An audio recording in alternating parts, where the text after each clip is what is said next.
Diri Diri saya tenang dan bahagia. Iya. Baik. Terima kasih Bapak Ibu. Kalau sudah siap, kita segera mulai. Menarik. Gimana bahagia gitu ya. Nah, yang namanya happy atau bahagia Bapak Ibu sebagai pengantar, itu tidak datang begitu saja.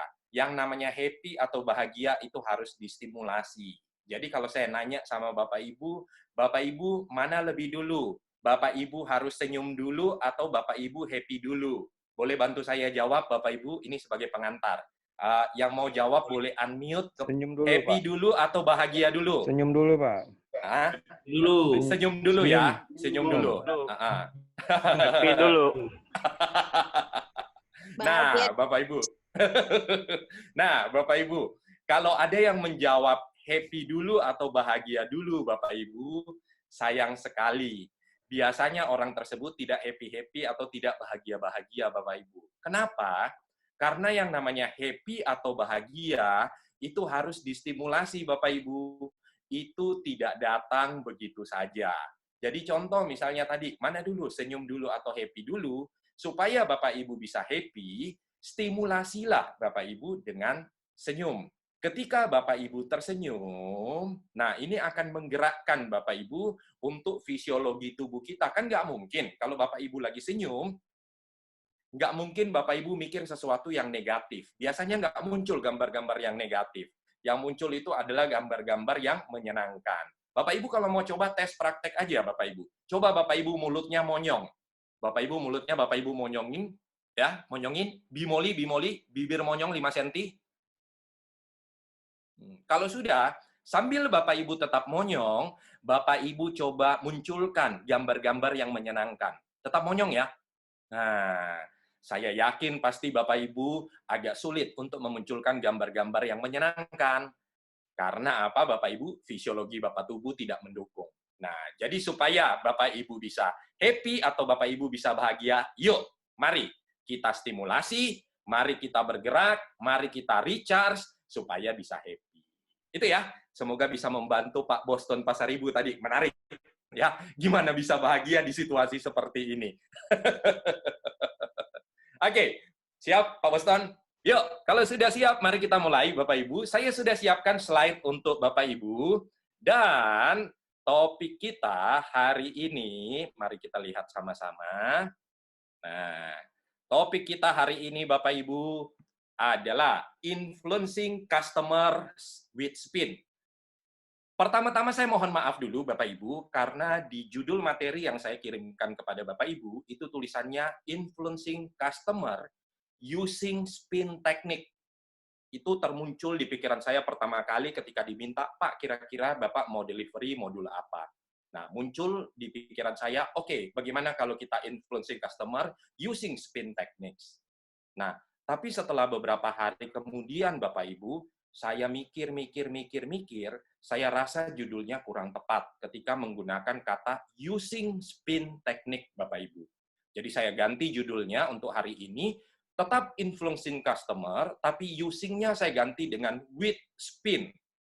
Kenapa saya ganti, Bapak Ibu? Karena di pikiran saya atau di benak saya, kalau saya menggunakan using spin teknik, menggunakan teknik spin, nah, setiap pelanggan atau setiap customer kita, Bapak Ibu, tidak suka ketika kita menggunakan teknik apapun terhadap dia. Betul nggak, Bapak Ibu? Dan ketika Bapak Ibu mencoba suatu teknik kepada saya, biasanya saya sudah merasa kurang nyaman.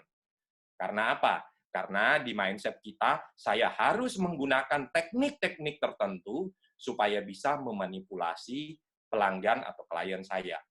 Nah, mindset tersebut, Bapak Ibu, saya luruskan lagi. Jadi kita tidak akan menggunakan teknik-teknik tersebut untuk memanipulasi ataupun untuk mempengaruhi klien-klien kita, tetapi kita menggunakannya, kita mempengaruhi orang lain bersama-sama.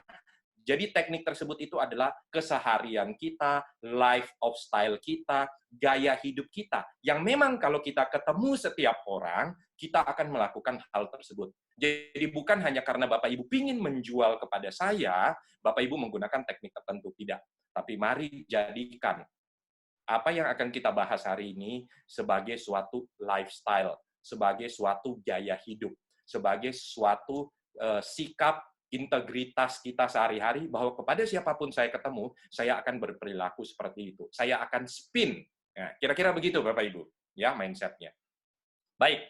Nah, kalau sudah siap Bapak Ibu, nanti silakan nanti Pak Ardi boleh bantu untuk moderatori kalau ada pertanyaan. Ya, saya akan fokus kepada slide materi saya. Baik, Bapak Ibu. Nah, kita akan mulai sales proses. Kira-kira ini saya ngomong secara umum Bapak Ibu, saya tidak akan membahas satu persatu. Tapi saya hanya akan bahas pada salah satu poin Bapak Ibu yang dimana menurut Brian Tracy, kalau kita berhasil di sini, kita akan menutup penjualan sebesar 80%. Atau sebagian besar penjualan terjadi kalau kita berhasil melakukan tahapan ini dengan baik, Bapak Ibu. Itu ya. Nah, mari kita lihat. Apakah itu? Jadi kalau kita lihat, Bapak Ibu pastinya Bapak Ibu akan listing, Bapak Ibu akan cari prospek, akan cari buyer, akan cari sellernya Bapak Ibu, gitu ya. Bapak Ibu berikutnya akan telepon, sudah pun telepon Bapak Ibu akan bangun keakraban, building rapport, kemudian habis itu Bapak Ibu melakukan fact finding pastinya. Setelah fact finding, pasti Bapak Ibu akan present sebuah solusi kira-kira yang tepat untuk masing-masing pihak tersebut. Kemudian Bapak Ibu akan, harganya masih mahal. Nah, Bapak Ibu di situ akan melakukan yang namanya handling objection. Kemudian setelah itu, kalau Bapak Ibu bisa mengatasi keberatan-keberatan yang ada, baru Bapak Ibu bisa closing. Dan tentunya habis itu ada after sales. Ya, Bapak Ibu ya. Nah, jadi kita lanjut Bapak Ibu, saya tidak akan bahas ini panjang lebar. Nah, ini yang dikatakan oleh Brian Tracy Bapak Ibu. Jadi Brian Tracy mengatakan bahwa closing ratio itu komposisinya adalah 80-15-5. Lah, terus apa nih yang 80% nih? Apa yang paling besar? Jadi ternyata 80%-nya Bapak Ibu itu ada di fact finding. Jadi kalau Bapak Ibu lihat tadi tahapan-tahapan prosesnya, ternyata yang memungkinkan untuk bisa closing dengan baik, Bapak Ibu, itu persentase terbesar ada di fact finding. Nah, jadi hari ini fokus kita, Bapak Ibu, kita akan asah wawasan dan keterampilan kita, bagaimana kita bisa melakukan fact finding dengan efektif dan produktif, Bapak Ibu. Oke, kita lanjut. Nah, 15%-nya apa? 15%-nya Bapak Ibu itu adalah Bapak Ibu presentasikan solusinya. Jadi misalnya contoh, saya pingin apartemen di tengah kota. Nah, jadi setelah Bapak Ibu melakukan fact finding terlebih dahulu, kan biasanya umumnya Bapak Ibu di luar sana, bukan teman-teman di Century. Jadi misalnya, saya pingin dong cari apartemen di tengah kota. Tanpa basa-basi, tanpa bertanya lebih detail, tanpa bertanya membangun relasi Bapak Ibu, tiba-tiba langsung di WA Bapak Ibu, terima sekian banyak listingan Bapak Ibu. Nah, ini Bu, silakan pilih. Nah, apa yang terjadi? Akhirnya tidak terjadi closing. Karena apa? Bapak Ibu tidak melakukan fact finding. Nah, tapi ketika Bapak Ibu bisa melakukan fact finding dengan efektif dan produktif, yang akan kita pelajari lewat spin nanti, nah, Bapak Ibu baru present solusinya. Nah, tentunya present solusinya sesuai dengan fact finding yang Bapak Ibu berhasil lakukan tadi. Oke, terus lanjut. Nah, ini terakhir baru closing Bapak Ibu, 5%. Jadi saya yakin pasti di sesi pembelajaran Bapak Ibu selama ini, pasti Bapak Ibu sudah belajar teknik closing dan lain sebagainya, sudah ada semua di situ. Ya, nanti tinggal saya bantu lengkapi saja. Oke, berdasarkan ini Bapak Ibu, yuk kita maju. Jadi Bapak Ibu, nah, pertanyaannya adalah apakah Bapak Ibu memahami kebutuhan pelanggan? Apa sebenarnya yang diinginkan oleh calon pelanggan Bapak Ibu? Nah, jadi Bapak Ibu harus ingat, klien atau pelanggan Bapak Ibu tidak hanya membeli produk, tapi mereka membeli nilai atau manfaat dari produk tersebut untuk mereka. Ya, jadi bukan hanya sekedar beli apartemennya, bukan hanya sekedar beli rukonya, bukan hanya sekedar beli rumahnya, tidak Bapak Ibu. Atau mereka bukan tidak hanya sekedar menjual rumah mereka, tidak Bapak Ibu. Tetapi adalah nilai atau manfaat dari produk yang mereka jual tersebut untuk mereka apa. Jadi atau mereka beli untuk mereka apa. Jadi contoh, misalnya balik lagi, saya ingin hunian di tengah kota. Nah, nilai atau manfaatnya buat saya adalah saya bisa lebih sering bertemu dengan keluarga saya, misalnya. Atau saya tidak kelelahan untuk tiap pagi dan tiap sore jalan ke kantor, nyetir ke kantor, itu saya kelelahan secara fisik. Sehingga untuk menghindari atau menghilangkan hal tersebut, saya mencari hunian di tengah kota. Nah, jadi Bapak Ibu, yang harus Bapak Ibu lakukan bukan hanya sekedar menjual produk, tapi cari tahu nilai atau manfaat dari produk yang mereka cari untuk mereka. Oke, jadi Bapak Ibu kalau di sini Bapak Ibu lihat gambarnya, Bapak Ibu adalah seperti seorang detektif. Oke, lanjut. Nah, kalau kita lihat Bapak Ibu, kesalahan umum yang sering kita lakukan adalah kita terlalu banyak bicara. Saya dulunya awal mula waktu menjadi seorang sales, Bapak Ibu, waktu itu saya di otomotif, saya percaya seorang sales yang baik harus pintar ngomong, Bapak Ibu. Ya, dan itu saya lakukan bertahun-tahun. Tapi ternyata apa Bapak Ibu, hasilnya tidak memuaskan. Karena ketika Anda banyak pintar ngomong, Bapak Ibu, artinya Anda yang ngomong. Bisa jadi orang lain bosen. Atau apa yang Bapak Ibu katakan tidak sesuai buat dia. Akhirnya, mohon maaf Pak, belum dulu ya, nanti lain kali ya. Akhirnya seperti itu Bapak Ibu. Karena apa? Saya ngomong, saya jual produk saya jual jasa saya jual diri saya. Sementara mencari tahu kebutuhan dia, khususnya untuk apa, atau manfaat buat dia apa, tidak saya lakukan. Akhirnya apa Bapak Ibu? Tidak terjadi closing. Nah, jadi Bapak Ibu, setelah itu saya belajar bahwa seorang sales yang efektif tidak selalu harus bisa pintar ngomong, tetapi lebih banyak mendengarkan, lebih banyak bertanya, lebih banyak cari tahu Bapak Ibu. Dari situ, setelah saya tahu, saya punya gambar yang komplit. Nah, ini solusinya. Kira-kira begitu. Nah, jadi kalau orang terlalu banyak ngomong, Bapak Ibu, nah itu ibarat kayak seorang dukun. Orang orang baru datang, udah, nggak usah ngomong. Saya tahu penyakit kamu apa. Kira-kira begitu. Dukun itu, Bapak Ibu. Nah, tapi kalau Bapak Ibu jadi seorang dokter, orang datang kepada Bapak Ibu, nah beda lagi. Seorang dokter akan nanya, keluhannya apa, sakitnya sebelah mana, sudah berapa lama, aktivitas apa yang dilakukan terakhir, Bapak Ibu konsumsi obat apa terakhir, makanan yang berlebih apa saja, di keluarga ada riwayat apa. Nah, itu hal-hal yang akan seorang dokter tanyakan. Nah, jadi sebagai seorang mitra associate, marketing associate Bapak Ibu, atau seorang member broker, nah tugas kita adalah listen Bapak Ibu, mendengarkan. Dari mendengarkan, ya baru kita gali. Itu ya Bapak Ibu ya.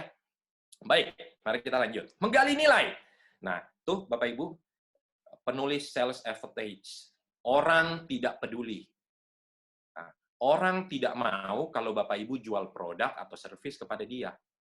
Mereka hanya mau deal dengan orang-orang yang mereka pikir tertarik atau peduli kepada mereka. Nah, jadi ulang ya Bapak Ibu ya, ini mungkin satu mindset yang tepat buat Bapak Ibu semua. Saya tidak mau Bapak Ibu, kalau habis pertemuan ini Bapak Ibu, Pak, saya punya listingan seperti ini kayaknya cocok buat Bapak. Nah, di pikiran saya pertama kali pasti langsung, wah orang ini mau manfaatin nih. Saya belum ada relasi, saya belum ada hubungan, saya belum kenal siapa Bapak, tiba-tiba Bapak nawarin seperti itu.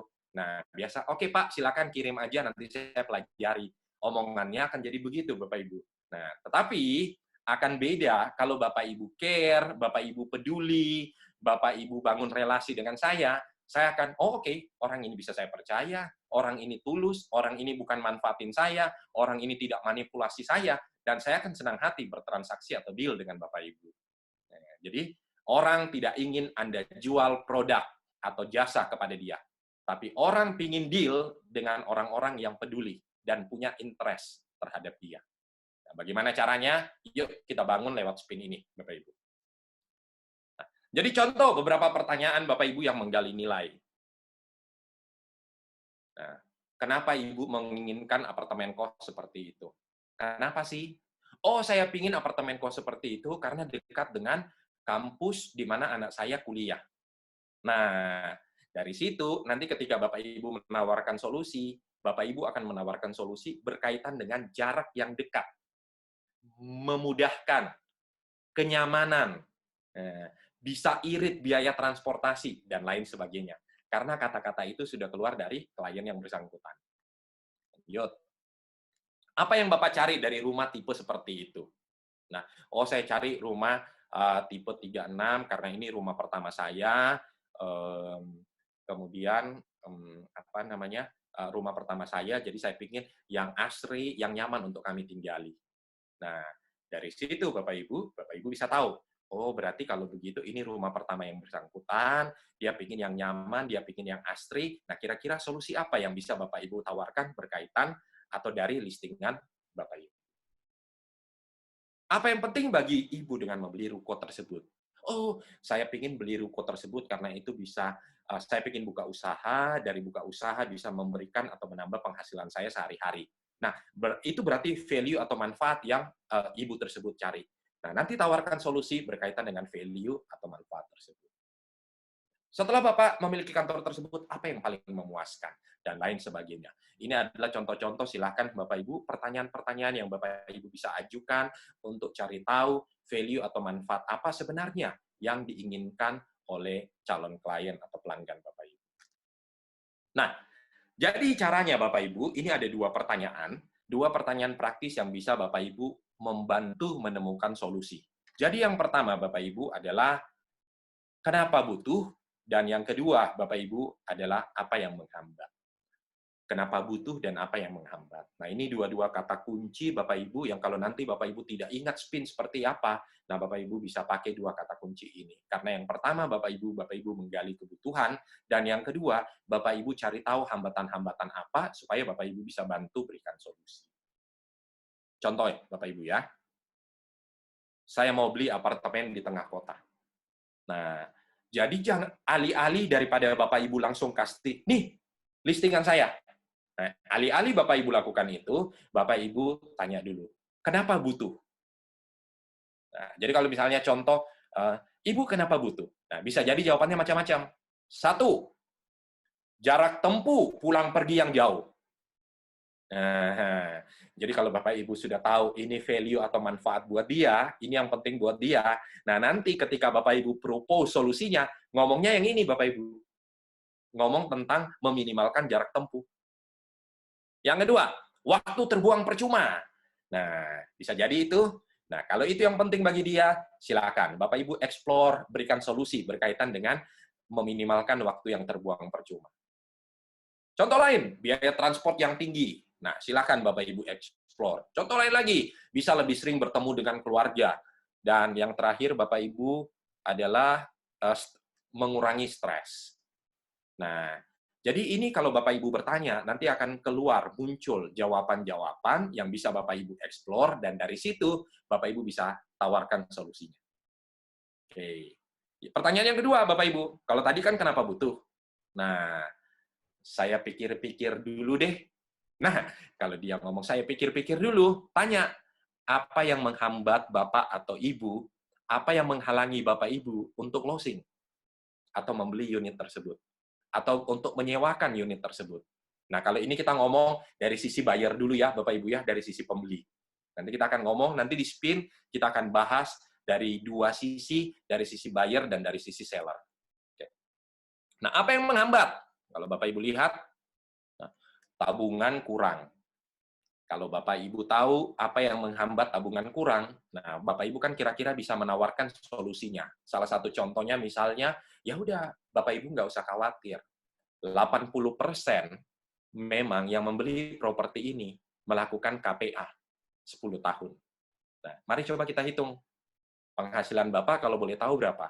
Nah, dari situ kan kita bisa sama-sama carikan solusinya seperti apa. Lanjut, pasangan tidak setuju. Wah, terima kasih Ibu ngomong, nanti Ibu mau ngomong dulu sama Bapak, boleh nggak saya izin? Saya yang jelaskan, supaya Bapak lebih jelas. Nah, kan Bapak Ibu bisa tawarkan solusi yang sesuai, berdasarkan jawaban dari yang bersangkutan. Tidak tahu caranya? Nah, bagus sekali. 80% customer kita pertama kali juga sama, ngomongnya seperti Bapak atau seperti Ibu. Mereka ngomong tidak tahu caranya, bagaimana membeli apartemen di tengah kota. Saya bantu yuk, saya sharingkan caranya. Lanjut, tidak punya gambaran jelas, dan lain sebagainya. Nah, apapun keberatan-keberatan atau apapun yang menghalangi dia, silakan. Dari situ, Bapak Ibu bisa elaborasi dan duduk bekerja bersama dengan yang bersangkutan untuk menawarkan solusi. Itu ya, Bapak Ibu ya. Oke. Nah, sebelum kita masuk ke spin selling, Bapak Ibu, oke, Pak Ardi, bagaimana Pak Ardi? Ada kita break sebentar, ada yang mau bertanya sampai sejauh ini berkaitan dengan tadi pembukanya pengantar tentang pertanyaan yang bisa Bapak Ibu ajukan untuk membantu menggali kebutuhan pelanggan. Silakan Pak Ardi mungkin. Ya. Oke, Pak Putra, thank you. Oke, Ya. Bapak Ibu, kalau ada yang mau bertanya, boleh silakan di tengah-tengah sesi Pak Putra. Soal tadi Pak Putra sudah menjelaskan secara detail begitu. Mungkin ada yang kelewat atau seperti apa, ada yang minta penjelasan lebih detail lagi, mungkin bisa ditanya langsung. Siap. Saya hitung sampai 5 ya, ada atau tidak? Pak Putra dari Pak Badrin sampai saat ini masih cukup jelas. Wah, mantap. Oke, siap. Oke, Terima kasih. ada lagi kah? 5, 4, 3, 2, 1. Oke. Sip. Silakan Lanjut Pak. dulu ya. Lanjut dulu Pak. Oke, siap. Baik. Nah, sekarang kita masuk ke yang paling penting nih. Kita masuk ke spin. Karena ini topik pembahasan kita hari ini adalah kita ngomong tentang spin selling. Nah, spin ini, Bapak Ibu, itu adalah sebuah singkatan. Nah, spin selling ini itu di-riset polanya dan dituliskan dalam buku yang berjudul Spin Selling oleh Neil Rackham. Nah, jadi beliau mensurvei 35.000 sales call. Jadi ini adalah hasil riset waktu itu yang dilakukan di tahun 1990-an, riset terhadap 35.000 sales calls, dan termasuk salah satu survei yang terbesar yang dilakukan terhadap tenaga penjual. Dan beliau heran, kenapa para tenaga penjual ini bisa melakukan penjualan dalam nominal yang besar dan dalam volume yang besar. Jadi selain nominal besar, juga volumenya besar, jumlah atau kuantitasnya juga besar. Nah, jadi beliau meneliti, melakukan riset, dan menemukan pola, bahwa ternyata ini adalah pola-pola pertanyaan yang diajukan oleh sales tersebut. Dan oleh beliau dirangkum dalam suatu metode konsep yang disebut spin selling.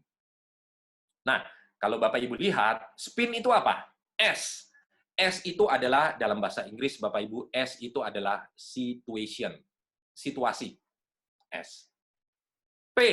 P itu apa? P itu adalah problem atau masalah. Nah, berikutnya, I. I itu apa? I adalah implication. Dalam bahasa Indonesia adalah dampaknya apa? Resikonya apa? Kalau orang umum mengatakan pain, fear-nya apa? Pain-nya apa? Rasa takutnya apa? Cemasnya apa? Rasa khawatirnya apa? Nah, itu implication atau dampak. Nah, kemudian N itu adalah need payoff. Need payoff itu apa? Need payoff itu bahasa Indonesia adalah manfaat atau benefit atau kegunaan. Nah, jadi itu adalah singkatan dari spin. Ya. Dan walaupun 1990, apakah masih relevan sampai sekarang? Sangat, Bapak Ibu. Karena ketika saya belajar NLP, saya juga menemukan bahwa, dan kalau tidak salah di sesi kita yang lalu, Bapak Ibu, kita juga bahas. Orang termotivasi itu karena dua hal. Satu, orang mencari nikmat. Yang kedua, orang menghindari sengsara. Betul ya, Bapak Ibu ya? Orang cari nikmat, orang hindari sengsara. Cari nikmat itu apa? Manfaat, Bapak Ibu. Orang hindari sengsara itu apa, Bapak Ibu? Menghindari fear, menghindari dampak, menghindari resiko. Nah, jadi ternyata, Bapak Ibu, polanya sama, benang merahnya sama. Dan itu ternyata tetap efektif, Bapak Ibu, dipakai hingga saat ini. Dan saya pernah menggunakan ini, Bapak Ibu, di banyak di perusahaan-perusahaan, ketika melakukan pitching, Bapak Ibu, saya pakai teknik ini, spin selling ini, Bapak Ibu. Dan tanpa sadar, mereka akhirnya deal menggunakan spin ini. Nah, dan di salah satu klien, mereka sengaja request, Pak, saya minta dengan spesifik, tolong diajarkan spin dong. Nah, jadi ketika pitching, Bapak Ibu, saya menggunakan spin kepada mereka. Dan mereka tidak sadar bahwa saya menggunakan spin. Dan ketika selesai, mereka mengumumkan bahwa, oh oke, Bapak terpilih untuk memberikan training di tempat kita untuk 4 batch. Nah, baru saya ngomong, Pak, kemarin itu saya pakai spin selling. Nah, kira-kira begitu. Ya, jadi sudah dipraktekkan dulu Bapak Ibu, baru saya sharingkan. Oke, yuk kita lihat. Nah, Situation question. Ini yang pertama. Ini yang S, Bapak Ibu. Situation question. Yuk kita lihat. Bertanya tentang fakta. Mencari tahu tentang situasi pelanggan saat ini. Anda tidak bisa menjual tanpa mengetahui hal ini. Hanya saja Bapak Ibu tolong diingat, situation question ini jangan bertanya hal-hal yang sebenarnya sudah menjadi PR Bapak Ibu untuk cari tahu. Jadi kadang-kadang, mohon maaf, situation question nih, mohon maaf boleh tahu umur Bapak berapa? Nah, kadang-kadang apaan sih kok nanya umur? Kira-kira begitu. Ya. Nah, jadi tugas Bapak Ibu adalah bagus juga sebelum Bapak Ibu baik melakukan pendekatan kepada si buyer ataupun kepada si seller Bapak Ibu, kan Bapak Ibu harus cari tahu nih, ini kira-kira seperti apa nih. Sellernya seperti apa, buyernya seperti apa situasinya. Ya. Nah, contohnya Bapak Ibu, ini ada dua contoh dari dua sudut pandang atau dua sisi. Nah, ini kalau Bapak Ibu nanya kepada misalnya seorang buyer. Nah, Bapak Ibu bisa bertanya, contoh, apakah ini rumah pertama atau kedua Bapak atau Ibu? Nah, Bapak Ibu bisa tanya, cari tahu. Karena tentunya Bapak Ibu, kan kalau sebagai seorang broker, Bapak Ibu jual kepada end user sebagian besar. Nah, jadi apakah ini rumah pertama atau kedua Bapak atau Ibu? Tentunya bisa jadi perlakuannya beda. Kalau rumah pertama bisa jadi memang benar-benar ditempati, nah yang kedua bisa jadi untuk sebuah investasi. Dan tentunya pastinya kata-katanya beda juga. Supaya orang tersebut mau memikirkan dan deal dengan Bapak Ibu. Nah, kalau ini yang kedua Bapak Ibu, ini contohnya adalah untuk si seller, penjual Bapak Ibu. Ya. Nah, Bapak Ibu mohon maaf. Di waktu seperti ini, Bapak butuh mendesak nggak untuk segera menjual? Nah, itu kira-kira begitu. Nah, itu adalah informasi-informasi yang bisa Bapak Ibu tanyakan di awal berkaitan dengan situation question, situasi. Cari tahu, explore, gali lebih jauh Bapak Ibu tentang kebutuhan atau value, nilai masing-masing pihak Bapak Ibu. Baik itu buyer ataupun si seller. Kira-kira gitu ya. Oke, mohon maaf saya nggak pakai begini, jadi jangan seolah-olah sellernya lebih tinggi daripada buyer, enggak. Ya, kira-kira beginilah. Ini seller, ini buyer. Gitu ya, Bapak Ibu ya. Oke. Terus, itu pertanyaan situation question, Bapak Ibu. Yuk, kita lanjut. Nah, pertanyaan yang kedua, betul Bapak Ibu, itu adalah problem question. Problem berarti permasalahan. Nah, permasalahan Bapak Ibu, kalau situasi question Bapak Ibu yang pertama tadi, itu tidak akan mengarah kepada closing. Tapi Bapak Ibu perlu tanyakan itu, supaya Bapak Ibu tahu kebutuhannya. Tahu value atau manfaatnya. Nah, yang mengarahkan kepada closing Bapak Ibu, itu ada di P, I, dan N. Ada di 3 yang terakhir Bapak Ibu. Yaitu di problem, pertanyaan implication, sama pertanyaan need payoff. Ya, jadi ini adalah satu dari 3 pertanyaan berbobot yang menjadi landasan untuk closing di metode SPID. Apakah itu? Bertanya tentang masalah, kesulitan, atau ketidakpuasan pelanggan.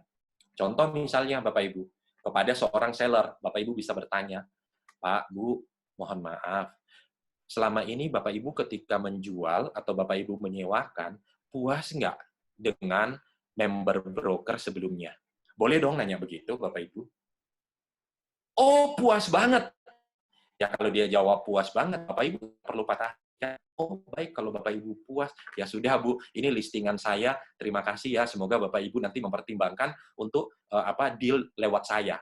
Yang nggak begitu Bapak Ibu. Ketika dia, wah saya puas banget Bapak Ibu, pantang menyerah. Yang namanya marketing associate atau member broker, pantang menyerah Bapak Ibu. Saya sudah puas. Kalau jawabannya begitu, Bapak Ibu tanya, kalau begitu, apa yang membuat Bapak Ibu sangat terkesan dengan pelayanan member broker sebelumnya? Cari tahu itu dong Bapak Ibu. Oh, saya puas banget karena member broker sebelumnya itu orangnya penuh integritas. Apa yang dia ucapkan itu dia delivery. Oh, berarti orang ini mementingkan integritas. Nah, jadi kira-kira setelah saya tahu bahwa integritas menjadi poin penting, saya bisa masuk Bapak Ibu untuk menawarkan solusi lewat poin integritas. Karena itu sesuatu yang penting. Nah, misalnya contohnya begitu, Bapak Ibu. Ya, kalau dia ngomong tidak puas, ya udah, tidak usah jelek-jelekin, tampung aja ketidakpuasannya. Wah, saya nggak puas kemarin ngomongnya fee-nya sekian, begitu deal, mintanya sekian, misalnya kayak gitu. Nah, ya udah tampung aja Bapak Ibu. Nah, dari situ Bapak Ibu bisa mencoba masuk berdasarkan poin tersebut meyakinkan yang bersangkutan. Itu ya. Jadi Bapak Ibu, poin problem question adalah bertanya tentang masalah, kesulitan, atau ketidakpuasan pelanggan. Yuk lanjut. Hubungkan pertanyaan dengan permasalahan yang Bapak Ibu bisa atasi lewat produk atau jasa Bapak Ibu. Ya, jadi pertanyaan itu harus nyambung Bapak Ibu antara permasalahan kira-kira yang dia hadapi dengan apakah produk atau jasa Bapak Ibu bisa atasi atau tidak. Usahakan itu nyambung Bapak Ibu. Oke. Nah, contoh Bapak Ibu. Misalnya contoh kalau ini saya nanya kepada buyer. Ya, selama ini Bapak Ibu, apakah ada masalah dengan jarak tempuh dan kemacetan yang Bapak Ibu alami setiap harinya? Oh iya, masalah banget. Makanya, yang penting bagi saya adalah berapapun harganya, saya ingin pindah aja ke tengah kota. Karena ini saya stres sendiri nih. Nah, kayak gitu Bapak Ibu. Oke. Terus yang kedua Bapak Ibu, nah nanya, bagaimana dengan jasa layanan mitra bisnis sebelumnya? Bapak Ibu bisa nanya. Nah, itu adalah permasalahan-permasalahan. Nah, dari permasalahan-permasalahan tersebut, baru Bapak Ibu bantu berikan solusi. Itu ya. Oke. Nah, itu problem, Bapak Ibu.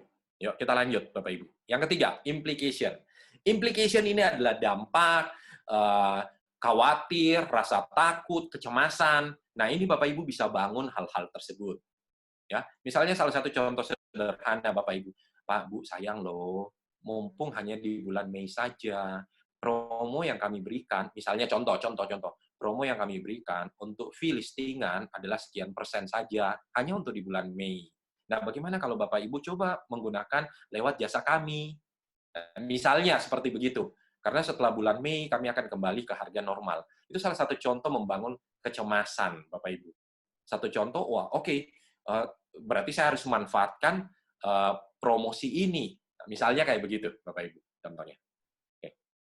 Jadi, dampak implikasi pertanyaan paling berbobot karena menunjukkan kepada prospek, pelanggan, klien Bapak Ibu bahwa investasi yang dikeluarkan sepadan. Oke. Ya. Membangun kekhawatiran, kecemasan klien menunjukkan konsekuensi atau akibat langsung dari permasalahan klien. Tidak usah jauh-jauh, Bapak Ibu, terhadap anak kita sendiri aja. Kalau kamu nggak makan, ntar kurus loh. Kalau kurus, jelek loh penampilan kamu. Misalnya kayak begitu. Oh, anaknya tiba-tiba langsung makannya banyak. Karena apa? Khawatir kelihatan jelek, khawatir kelihatan kurus atau ceking. Nah, itu kan salah satu hal yang sederhana yang biasa kita lakukan sehari-hari dalam kehidupan kita, bukan, Bapak Ibu? Itu. Oke. Jadi membangun kekhawatiran atau kecemasan menunjukkan konsekuensi atau akibat langsung dari permasalahan klien. Nah, dan ingat Bapak Ibu di awal jangan langsung menawarkan suatu produk atau jasa atau solusi. Produk, jasa, atau solusi itu Bapak Ibu tawarkan di akhir. Setelah Bapak Ibu membangun proses spin ini. Tanyakan kebutuhan dia apa lewat pertanyaan situasi, cari tahu permasalahan yang selama ini dia hadapi, kenapa sih dia tidak mau menyewakan atau dia tidak mau menjual lewat member broker misalnya. Itu problem kan? Nah, habis itu baru Bapak Ibu bangun dampaknya. Bangun kecemasannya. Pak, Bu, emang nggak sayang? Potensi cash flow yang Bapak Ibu bisa dapatkan di masa sulit seperti ini, harusnya kan bisa membantu Bapak Ibu atau ekonomi Bapak Ibu. Kenapa tidak disewakan saja? Atau kenapa tidak dijual saja? Nah, itu kan bangun kecemasan, Bapak Ibu. Kira-kira begitu. Ya. Nah, jadi salah satu contoh Bapak Ibu ini untuk si buyer, Pak, dampaknya apa kalau Bapak Ibu waktunya habis di jalan? Pak, Bapak Ibu dampaknya apa kalau Bapak Ibu kelelahan ketika akan masuk kantor? Nah, bangun kecemasan itu. Ya. Jadi Bapak Ibu membangun kecemasan ini karena memang itu yang terjadi. Jadi bangun kecemasan atau kekhawatiran tersebut. Nah, ini bangun kecemasan, tidak sayang potensi cash flow yang hilang jika unit Bapak Ibu tidak tersewa. Misalnya seperti itu. Ya. Oke, kalau ini yang pertanyaan kedua ini Bapak Ibu itu adalah untuk si seller atau si penjual atau yang punya unit. Owner. Ya. Oke, Bapak Ibu. Kita lanjut. Nah, kalau implikasi Bapak Ibu ya, implication question ini perlu direncanakan. Jadi segala sesuatu Bapak Ibu ketika Bapak Ibu menyusun spin ini, Bapak Ibu harus rencanakan. Ya, tidak asal ngalir keluar. Karena ketika Bapak Ibu sekedar asal ngalir keluar aja omongan-omongan seperti ini, bisa jadi orang kesel atau malah menyinggung orang tersebut. Ya, jadi silakan dirancang buat rencananya. Nah, jadi kira-kira Bapak Ibu kalau pertanyaan dampak atau implication, Bapak Ibu boleh pakai ini. Ini panduan umum aja, BOTS, ya. BOTS. BOTS itu bottleneck atau backlog. Bottleneck. Ya, biasanya ini digunakan untuk di manufacturing, Bapak Ibu. Ya, kadang-kadang ada juga yang menggunakan di produk IT. Jadi misalnya, Pak, Bu, bagaimana jika ternyata pelanggan menelpon Bapak Ibu dan ternyata lainnya Bapak Ibu tidak sanggup untuk menampung jumlah pelanggan yang menelpon ke perusahaan Bapak Ibu. Kira-kira dampaknya seperti apa? Nah, itu yang kita sebut bottleneck, Bapak Ibu. Lanjut, other people affected. Orang lain yang terdampak.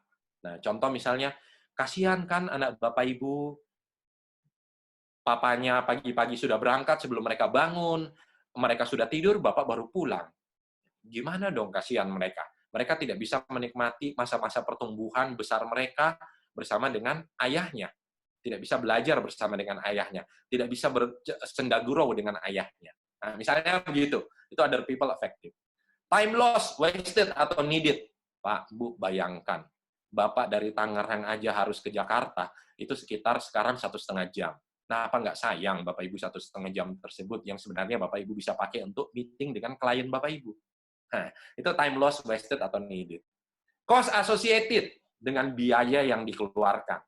Misalnya contoh cost associated, daripada ngekos, daripada ngontrak, daripada nyewa. Kenapa tidak miliki saja unit apartemen ini?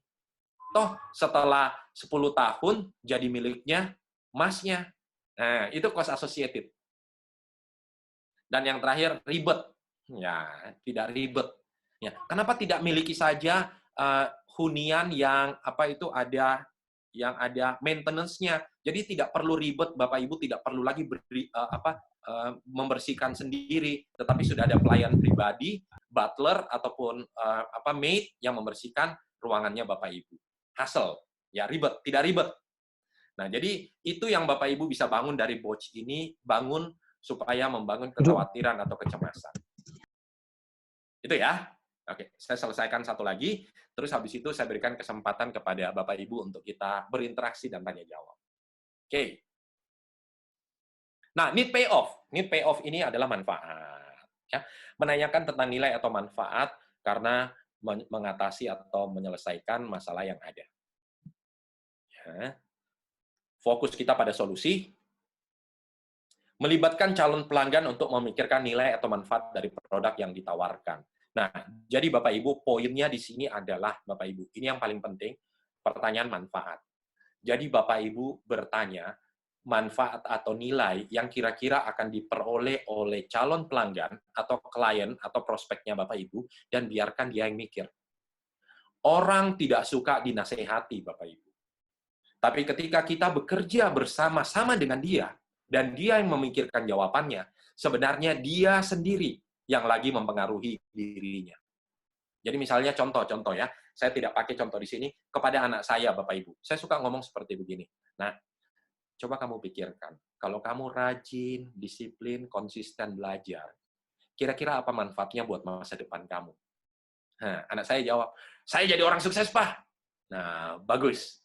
Nah, berarti kamu tahu kan, sekarang kamu harus rajin, disiplin belajarnya. Oh iya, Pak. Nah, alih-alih daripada saya ngomong kayak gini, kamu supaya jadi orang sukses, harus rajin dan disiplin sekarang ya.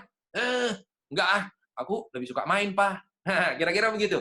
Beda, Bapak Ibu, dampak dan hasilnya. Ya. Nah, jadi pertanyaan need payoff question ini, Bapak Ibu, sama juga. Bapak Ibu bekerja bersama dengan klien, prospek pelanggannya Bapak Ibu, biarkan dia yang jawab, Bapak Ibu. Jangan Bapak Ibu yang jawab untuk mereka. Ya. Nah, contoh kepada buyer. Menurut Ibu, kenapa sih penting punya hunian di tengah kota? Misalnya begitu. Menurut Ibu, oh iya penting banget. Ya, jadi kalau saya pulang masih ada waktu untuk ketemu dengan anak-anak saya. Ya, dia yang ngomong, Bapak Ibu. Dia sudah ngomong itu, berarti dia sedang mempengaruhi pikirannya sendiri bahwa penting untuk memiliki hunian di tengah kota. Contoh lain, Bapak Ibu.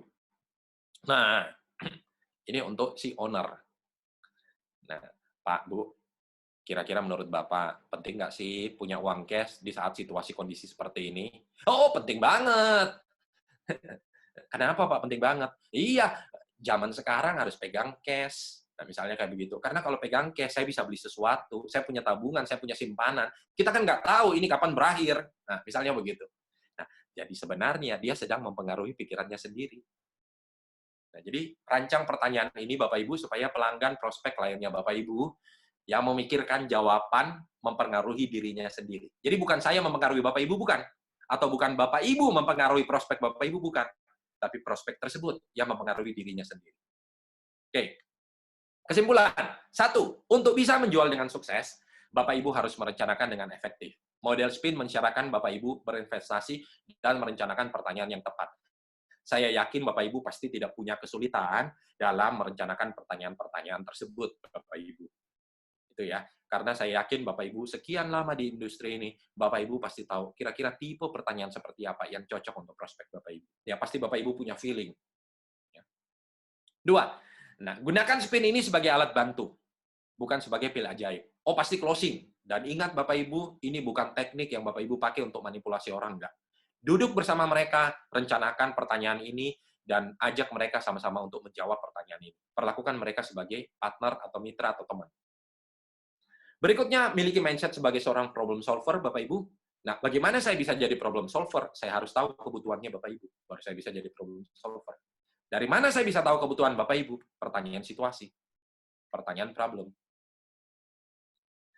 Bapak Ibu tidak bujuk klien, tapi klien yang membujuk dirinya sendiri.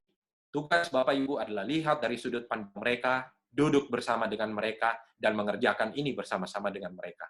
Supaya akhirnya mereka mempengaruhi diri mereka sendiri. Itu ya, Bapak Ibu? Baik. Bapak Ibu, semoga kita bersenang-senang dengan spin question ini, dengan spin metode ini. Silakan, kalau Bapak Ibu ada yang mau ditanyakan, Bapak Ibu masih kurang jelas, silakan Bapak Ibu nanyakan. Karena di akhir, Bapak Ibu, di akhir saya punya kuis untuk Anda, untuk menilai, untuk memberikan feedback kepada saya, apakah Bapak Ibu paham nggak materinya? Nanti di akhir. Silakan, sesi tanya jawab, silakan Pak Ardi. Oke, thank you Pak Putra. Oke. Ya. Bapak Ibu, kalau ada yang mau bertanya, silakan. Tadi Pak Putra sudah Oke, saya dapat pertanyaan Pak Ya. Putra dari Bu Esther. Bu Esther. Halo Bu Esther, silakan Bu Esther. Hai. Halo Bu Esther, silakan. Mana Bu Esther? Di-unmute dulu Bu Esther, sorry. Ya, silakan Bu Esther. Halo. Oke, Bu Esther. Di-unmute dulu, Bu. Ya, boleh, silakan. Iya, selamat siang Pak Putra. Selamat siang, Bu Esther. Ya, yang mau saya tanyakan, kira-kira untuk kita berdiskusi, berbicara dengan klien itu, kita mesti pakai tenggat waktu atau ini waktu enggak gitu loh, maksudnya waktu yang diperlukan itu sebaiknya berapa lama? Sebaiknya ya, kalau kita, kalau saya maksudnya kepengennya sih cepat gitu loh. Tapi tergantung kalau menurut Pak Putra bagaimana bijaknya, baiknya. Oke. Ya, itu saja. Baik, Bu Terima Esther. kasih. Terima kasih Bu Esther, pertanyaan yang menarik sekali, bagus sekali Bapak Ibu. Tentunya pastinya durasi waktu yang Bapak Ibu berikan ini akan sama berbanding terbalik dengan hasil yang akan Bapak Ibu terima. Nah, ini jadi bukan cuma waktu Bapak Ibu, usaha, effort, tenaga, pikiran, termasuk waktu Bapak Ibu, itu akan berbanding lurus dengan hasil yang akan Bapak Ibu terima. Artinya, semakin besar nilai transaksi, biasanya waktu yang diperlukan akan semakin panjang atau semakin lama. Nah, kalau untuk transaksi-transaksi yang normal biasanya Bapak Ibu, balik lagi, ada yang 2-3 hari cukup dia bisa memberikan keputusan, ada yang 1 minggu dia bisa memberikan keputusan, ada yang 1 bulan kemudian dia bisa memberikan keputusan, bervariasi. Nah, yang perlu Bu Esther pastikan adalah memastikan bahwa di akhir setiap diskusi atau percakapan, Ibu simpulkan, apakah akhir dari diskusi atau percakapan setiap kali itu membawa ke tahapan baru atau malah Nah, kalau membawa tahapan baru, nggak apa-apa. Berikan aja kesempatan, berikan aja kepada waktu, kepada dia untuk memutuskan atau memikirkan. Misalnya, sebentar ya, saya diskusikan dulu dengan istri. Nah, kalau kira-kira jawabannya seperti itu, untuk diskusi dengan istri, ya nggak perlu tunggu sampai 1 minggu. 2 hari kemudian, sudah bisa kita follow up lagi. Atau bahkan besoknya, Pak, gimana? Apakah sudah berdiskusi dengan istri atau belum? Kira-kira begitu. Ya, kalau saya pikir-pikir dulu. Nah, sebelum dia memutuskan pikir-pikir dulu, Bu Esther langsung tanya dulu, Pak, Bapak masih ada keraguan apa nih? Kalau saya boleh tahu, yang saya bisa bantu. Nah, jadi memastikan bahwa bukan cuma berakhir percakapan dengan, baik Bu Esther, saya pikir-pikir dulu ya. Kan sayang sekali, Ibu sudah berusaha menelpon, dan ketika dia mengangkat, nah itu kadang-kadang orang untuk mengangkat telepon saja, itu butuh apa namanya, usaha atau effort, atau bahkan tenaga, semoga dia angkat, semoga dia nggak reject, dan lain sebagainya. Nah, ketika Ibu bisa berdiskusi, Ibu bisa chat, Ibu bisa berkomunikasi dengan yang bersangkutan, pastikan setiap sesi, kalau ada keraguan-keraguan, itu Ibu langsung bantu untuk bawa ke tahap berikutnya. Itu kira-kira Bu Esther. Ya, saya mikir dulu deh, saya diskusi dulu deh. Ya itu, kalau mikir, Bapak masih ada keraguan apa? Saya diskusi dulu deh. Nah, kalau saya diskusi, boleh saya telepon kapan, Pak? Apakah besok boleh saya telepon? Atau boleh nggak izin saya presentasi sekaligus kepada Bapak dan Ibu? Misalnya begitu. Nah, jadi hal-hal seperti itu membantu supaya kita melangkah ke tahapan berikutnya. Itu Bu Esther kira-kira semoga membantu menjawab. Semua orang, Bu Esther, semua orang sih pasti pinginnya deal-nya cepat. Pasti pingin terburu-buru. Ada orang yang memang kita bisa deal dengan cepat karena memang dia butuh. Misalnya contoh Bapak Ibu. Sama, Pak, saya minta dong training minggu depan ya. Kebutuhan nih. Ya, saya kasih harga berapapun, biasanya dia tidak akan banyak menolak. Kalaupun nego sedikit. Karena memang sudah kebutuhan. Ya langsung deal. Tapi ada juga, Bapak Ibu, Pak, saya minta proposal dong. Nah, prosesnya bisa 1 bulan, Bapak Ibu. Nah, tetapi saya memastikan bahwa di setiap tahapan tersebut ada progres yang dilakukan. Kalau sampai 1 bulan ternyata tidak ada progres, itu sinyal untuk saya. Sinyal untuk saya, oh, mungkin saat ini dia lagi nggak butuh. Dia cuma ingin perbandingan harga, dan lain sebagainya. Nah, Bu Esther yang paling tahu, kira-kira ada progres atau tidak. Semua orang pingin cepat, Bu Esther. Saya juga pingin cepat. Cuma kadang-kadang yang perlu diingat, jangan lupa Bu Esther, kadang-kadang saking cepatnya kelihatan seperti kita mepetin orang tersebut. Kita ngejar-ngejar orang tersebut. Analoginya kayak burung elang sama anak ayam. Nah, burung elang ini itu kan ngincar anak ayam nih. Yang terjadi anak ayamnya kabur. Dan yang terjadi prospek kita kabur, Bapak Ibu. Itu moga-moga bisa membantu Bu Esther. Ya, bagaimana Bu Esther? Terima kasih, Pak. Terima kasih Ya, Bu Esther. sangat baik. Pak Putra, kita ada request nih dari Bu Rita Tio. Halaman need pay off question-nya boleh ditampilin lagi, Pak? Mungkin belum Oke. Ya. Siap. Oke, sembari Pak Putra back ke halaman need pay off question, pertanyaan berikutnya dari Pak Irfan Purnawan. Pak Irfan, halo. Halo Pak Irfan. Halo, Pak Irfan. Halo. Pak Irfan Purnawan, kita ada pertanyaan tadi. Halo, Pak Irfan. Ya, saya masih... Oke, saya bacain aja ya, Pak Putra. Siap. Pertanyaannya, saat kondisi seperti ini, bagaimana caranya untuk merayu owner agar turun harga sedikit jika budget penyewanya nggak cukup? Kira-kira mancingnya bagaimana ya, Pak, jika pakai spin? Agar pemilik properti dapat terbujuk. Ya, itu. Silakan, Pak. Ya, Pak, dengan Pak Irfan Purnawan. Iya, Pak Irfan, terima kasih pertanyaannya, bagus sekali. Tentunya di situasi seperti begini, untuk owner ya. Nah, jadi penting balik lagi Pak Irfan untuk mengetahui kira-kira apa sih value, apa sih manfaat yang dibutuhkan oleh si owner-nya. Nah, dan penting untuk membangun trust atau kepercayaan dengan si owner. Jadi salah satu yang bisa Bapak Ibu lakukan adalah berkaitan dengan situasi seperti begini sebelum masuk ke spin, bangun yang namanya relasi dan trust. Nah, trust salah satunya bisa dibangun lewat bukti. Jadi kalau misalnya Bapak Ibu, Pak Irfan bisa melakukan riset kecil-kecilan tentang di sekitar pasaran di sekitarnya itu berapa, sehingga itu juga bisa memberikan suatu bukti valid bahwa oh ternyata di situasi kondisi seperti begini, ternyata untuk harga-harga properti itu harganya mengalami sedikit penyesuaian. Nah, Dan dari hasil riset tersebut sebenarnya kan berarti Bapak sudah membantu dia untuk membuat, oh oke, berarti ternyata pasaran harga begini ya. Jadi kalau harga terlalu mahal, nah berarti nggak masuk. Itu ya, itu satu. Pak Irfan bisa bantu dari sisi itu. Nah, terus kalau kita menggunakan spin, balik lagi, tanya kebutuhannya, kenapa Bapak ingin menyewakan? Kenapa, apakah Bapak butuh untuk segera menyewakan ini, dan lain sebagainya. Itu di pertanyaan situasi. Oke, di problem, Bapak puas nggak dengan yang sebelumnya, dengan member broker sebelumnya, kemudian apa yang Bapak paling pentingkan ketika Bapak bertransaksi, dan lain sebagainya. Nah, kalau itu sudah Bapak S dengan P-nya sudah Bapak lakukan, sehingga akhirnya dia mau deal dan dia mau menyewakan, nah, berarti kan permasalahannya adalah di I sama N, di implication sama di need payoff. Dalam kasus ini, Pak Irfan, berarti Bapak kan sudah tinggal di I sama N. Nah, di I berarti Bapak bangun kecemasan, ya. Bapak bangun fear-nya. Pak, sayang loh Pak, kalau di zaman seperti sekarang, kalau Bapak tidak segera sewakan, nah banyak di luar-luar sana yang menyewakan dengan harga sekian. Nah, kalau mereka bisa nyewa yang itu, sayang Bapak tidak dapat potensi uang cash. Nah, dan bukankah sekarang Pak penting untuk pegang uang cash? Nah, bangun kecemasan seperti itu. Nah, sama juga manfaatnya. Habis itu lanjut ke manfaat. Nah, Pak, kalau Bapak bisa pegang uang cash di situasi seperti ini, kan Bapak bisa saving, kan Bapak sudah aman nih. Nah, bangun manfaatnya untuk yang bersangkutan. Jadi seperti itu, Pak Irfan, moga-moga bisa membantu menjawab. Tetap motivasinya itu adalah di I dan N. Bangun fear-nya, dan tunjukkan manfaatnya apa buat dia.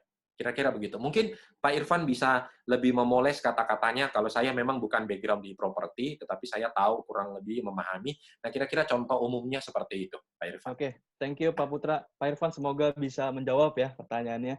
Next, kita ada Ibu Umi. Ibu Umi dari Century 21 United. Bu Umi, silakan bisa berinteraksi langsung dengan Pak Putra. Ini. Ya, Bu Umi silakan. Pagi, Pak. Pagi, Bu Umi. Ini mau tanya, Pak. Saya pernah bertanya tentang masalah kesulitan, misalnya problem question ya, Pak ya? Iya, iya. Iya, terus kayaknya susah menggalinya. Ya udah, pokoknya saya mau jual aja gitu. Jadi kayaknya saya mau masuk ke masalahnya itu susah, gimana caranya biar bisa gitu. Oke. Ibu nanya apa? Waktu itu Ibu nanya apa, Bu Umi? Prosesnya bagaimana? Boleh. Kan Bu, rumahnya ini dijual kenapa? Saya bilang gitu kan. Terus udah berapa lama dijualnya? Ya udah lama sih, kata dia gitu. Terus masalahnya di mana? Ya udah pokoknya saya mau jual aja gitu. Jadi sepertinya tertutup gitu. Saya nggak bisa masuk ke masalah beliau gitu. Ibu nanya harga. Jadi misalnya selama ini sudah dipasarkan dengan harga berapa, kemudian berarti kalau sudah lama dengan harga tersebut tidak masuk kan? Nah, iya. Iya, saya udah bilang, mungkin pas saya bilang mungkin agak lebih tinggi dari NJOP ya Bu ya, atau gimana, terlalu jauh dari pasaran sini, seperti dia langsung seperti menutup gitu, langsung kayak tersinggung atau gimana gitu. Terus gimana caranya, bahasanya apa? Karena bahasa saya yang salah atau gimana? Nggak salah sih, karena apa namanya pertanyaan kan berarti kita trial dan error ya, Bu Umi ya. Nah, yang paling penting adalah kalau kita dapat feedback seperti itu, ya berarti kita, oke, berarti cara bertanya saya mungkin kurang tepat. Oke. Nah, jadi yang perlu Ibu ketahui, ya udah Ibu tanya balik lagi, kalau problemnya kurang tepat, Ibu tanya balik lagi ke situasi. Jadi misalnya contoh, Bu, ini kalau boleh tahu saya nggak tahu apakah tepat kalau menanyakan, Bu, ini sertifikatnya hak milik atau apakah ini milik Ibu sendiri, kemudian rumah keluarga atau bukan. Hal-hal seperti itu kalau Ibu tanya di pertanyaan situasi, apakah membantu untuk membuka percakapan lebih lanjut? Yeah. Ibu boleh juga nanya misalnya, Bu, apakah Ibu terburu, pertanyaan contoh, apakah Ibu terburu-buru untuk segera menjualnya? Nah, jadi kalau saya tahu dia terburu-buru, biasanya kalau orang terburu-buru berarti kan ada kebutuhan mendesak. Nah, kebutuhan mendesaknya nggak perlu ditanyakan apa. Tapi kalau saya tahu bahwa feedback-nya, dia terburu-buru. Nah, Bu, kalau Ibu terburu-buru, mungkin ini saran saya loh, ini saran saya. Nah, Ibu lakukan PR-nya. pasaran sekitar berapa untuk memberikan gambaran kepada yang bersangkutan. Nah, jadi kadang-kadang kan orang pingin terima beres. Ada orang-orang kan cuma pingin terima beres. Nah, Iya. jadi kadang-kadang ya udah ibu cek aja di sebelah. Kadang-kadang ngapain saya cek di sebelah? Saya yakin harga saya bagus kok. Nah, kadang-kadang cara itu kan nggak efektif. Tapi ketika Bu Umi, Bu, ini saya sudah cek loh pasaran di sebelah, kira-kira untuk luasan sekian, itu harganya sekitar ini, Bu. Nah, mungkin Ibu mau nggak mempertimbangkan kalau harganya kita seperti begini. Nah, jadi kan Ibu tetap bisa secara harga Ibu masuk, memang pasarannya seperti begitu, dan kalau Ibu pingin jual cepat, ya ini mungkin saran saya, saran di seperti ini. Kalau Ibu oke, nah langsung segera informasi ini saya sebarkan kepada listingan saya lainnya, kepada saya langsung listing rumah Ibu, dan lain sebagainya. Nah, Ibu bantu kasih solusi seperti itu. Itu mungkin bisa membantu, oh oke, dan lain sebagainya. Berarti kita nggak boleh satu pertanyaan itu kita putar balik ke arah yang dulu ya, Pak ya. Iya, putar balik. Nah, makanya ibu kalau misalnya sama-sama ibu mungkin enak ketika ngomong sesuatu, ya udah daripada alih-alih ngomong itu, ibu ngomong sesuatu dulu, bangun kemiripan misalnya. Saya lihat ibu misalnya contoh, wah saya lihat ibu pakai mukenanya bagus. Produk apa, Bu? Misalnya kayak begitu. Saya nggak tahu kalau wanita biasanya ngomong apa, silakan. Wanita sama, nah itu Ibu silakan bangunlah kemiripannya itu.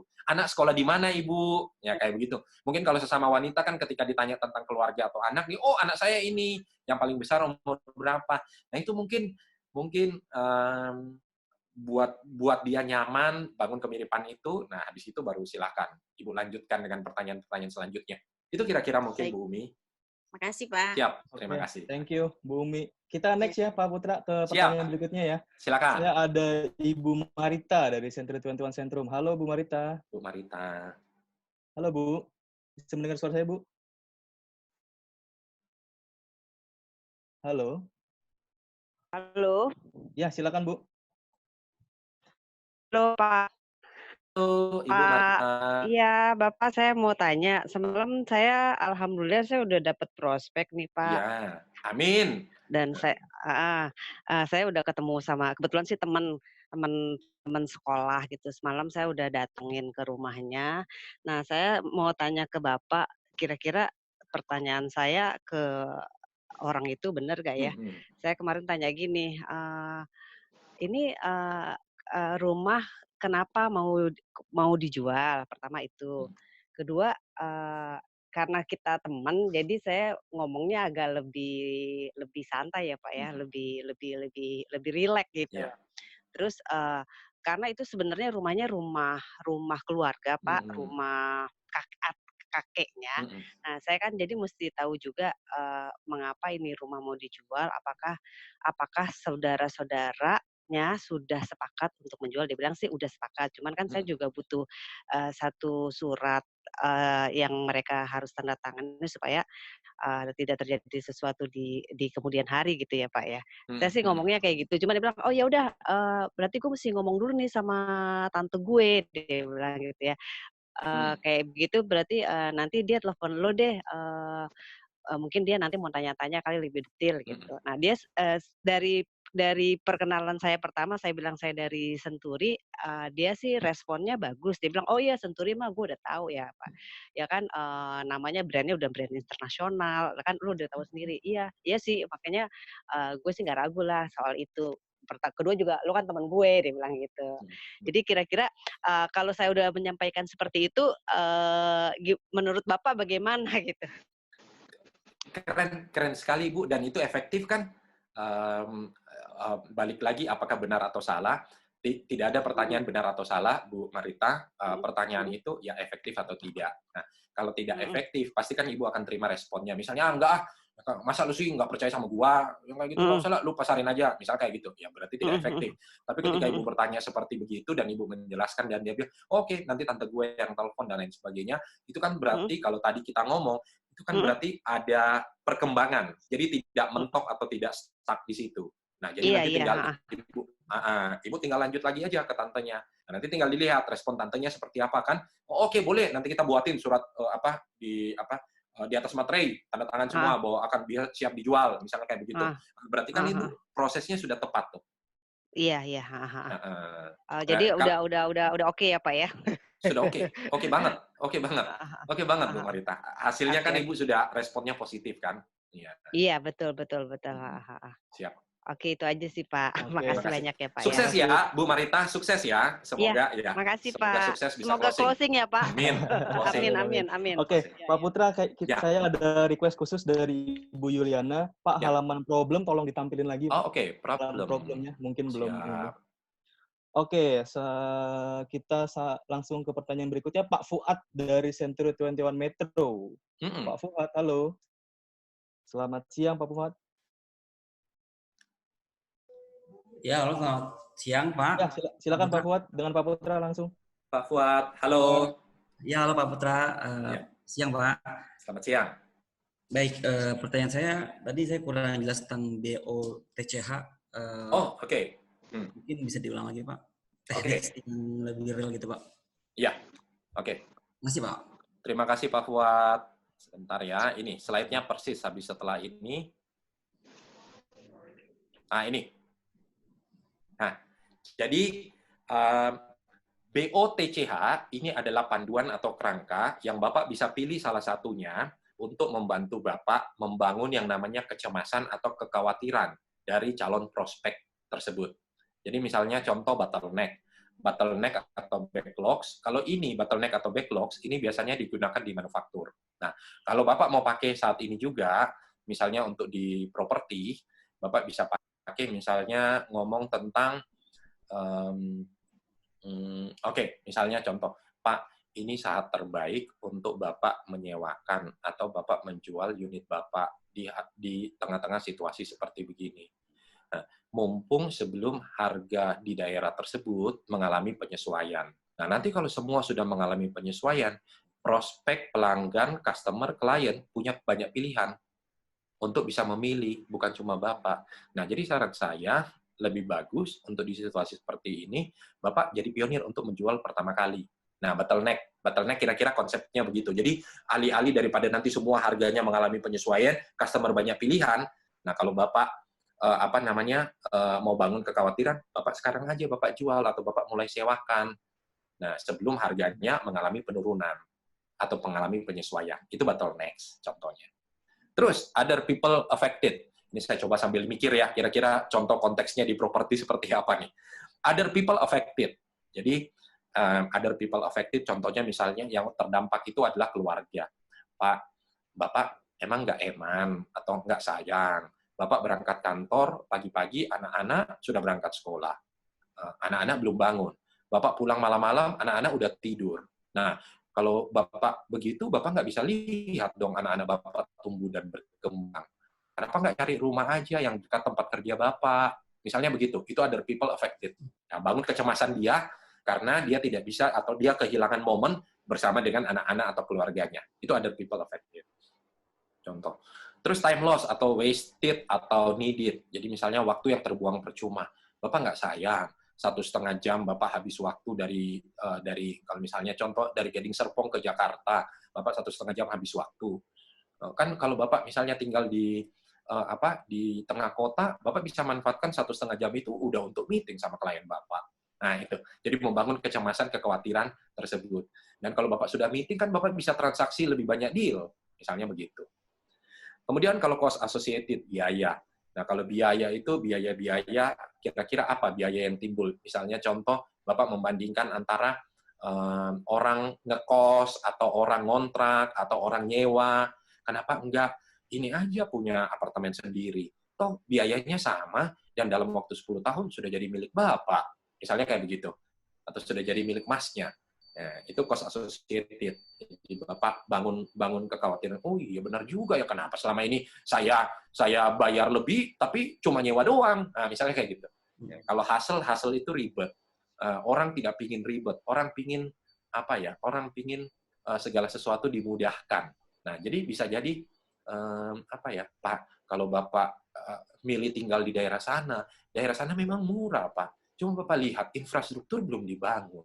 Bapak kalau mau ke supermarket atau mau ke minimarket, jaraknya sekian jauh. Bapak kalau mau berangkat ke stasiun, jaraknya sekian jauh. Murah sih murah, tapi ya Bapak ribet akhirnya juga. Hitung-hitung tetap sama aja, biaya Bapak harus keluar, Bapak harus ngojek, dan lain sebagainya. Misalnya begitu, hasil. Jadi orang nggak pingin ribet. Nah, moga-moga itu ya tinggal Bapak, konteksnya begitu, silakan Bapak mengeksplor, Pak Fuad. Terima kasih Pak Putra. Siap. Oke, Terima kasih thank you Pak Fuad. Kita lanjut ya Pak Putra.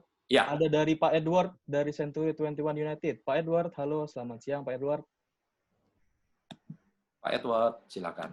Silakan Pak Edward, bisa langsung interaksi dengan Pak Putra. Halo Pak. Halo Pak Edward. Iya, ya, halo. Halo. Iya, silakan Pak. Halo Pak. Kedengeran Ya nggak, Pak. Ya, kedengaran Pak. Kedengaran. Iya Pak, saya mau nanya aja. Soalnya misalnya udah ada Caboy ini, dia udah oke mau produknya, ekspektasi udah oke. Nah, cuma minatnya udah oke, cuma budgetnya kurang dikit. Nah, gimana kalau kita kealihkan ke properti yang lain supaya sesuai dengan spin-nya gitu loh, Pak. Dia bisa tetap closing sama kita, customer-nya. Itu aja sih, Pak. Oh, oke. Baik. Pak, maaf dengan Pak Edward. Pak Edward, siap Pak Edward. Pak Edward, ada dua cara pendekatan. Saya nggak tahu mana yang paling efektif. Bapak harus kira-kira, Bapak yang punya sense atau feeling-nya. Jadi yang pertama, Bapak mengatakan bahwa budgetnya terpaut sedikit. Nah, kalau budget terpaut sedikit, kalau saya lebih memilih alih-alih sebelum saya menawarkan kepada yang lain, properti tipe atau jenis, atau di area yang lain, nah saya coba explore secara spin. Jadi kadang-kadang karena budget selisih sedikit, misalnya contoh, apa namanya, ada yang nyewa unit rumah saya di Gading Serpong di klaster Faraday.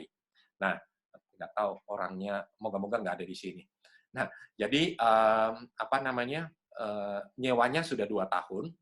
Kemudian habis itu kebetulan Mei ini habis masa perpanjangan sewa. Kemudian habis itu dia mau perpanjang lagi.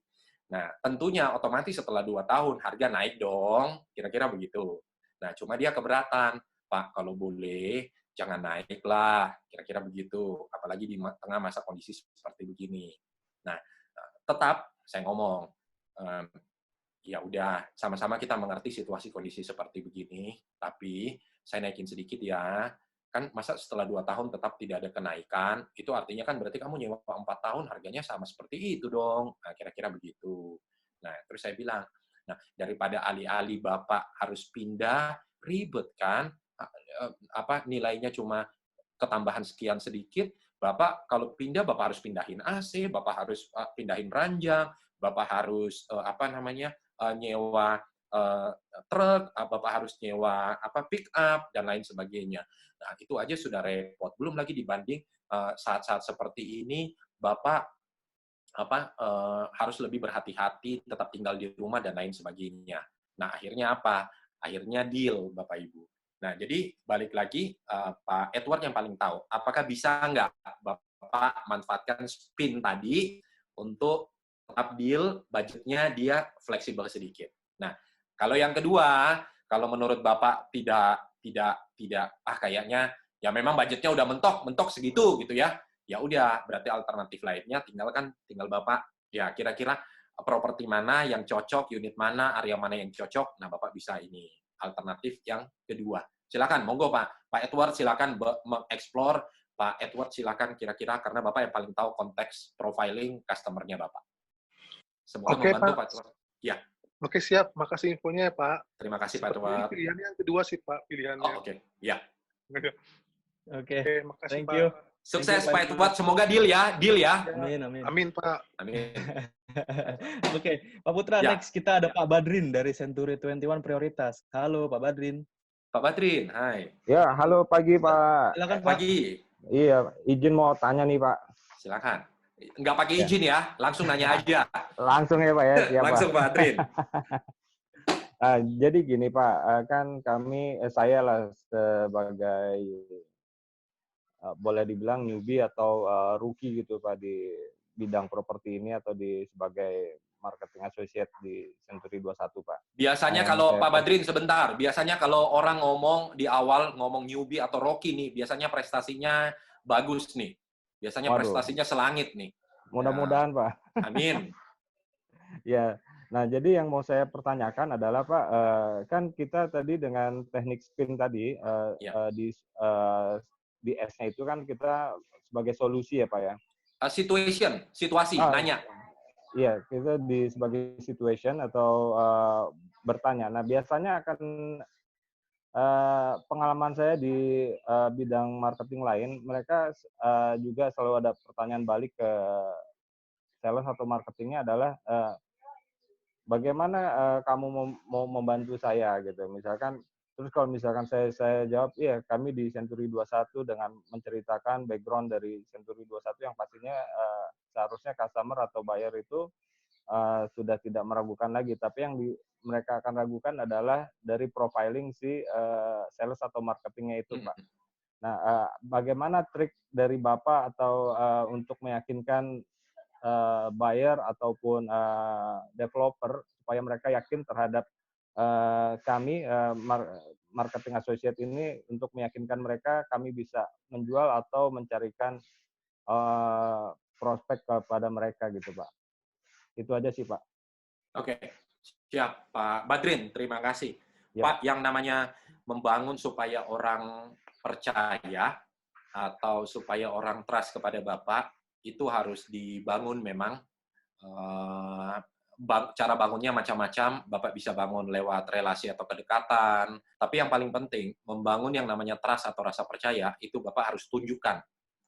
Salah satu cara menunjukkan adalah misalnya konsistensi antara ucapan dengan perbuatan Bapak, integritasnya Bapak harus Bapak bisa tunjukkan, disiplinnya Bapak misalnya janji jam 2, ya Bapak jam 2 kurang 15 sudah standby, dan hal-hal seperti begitu.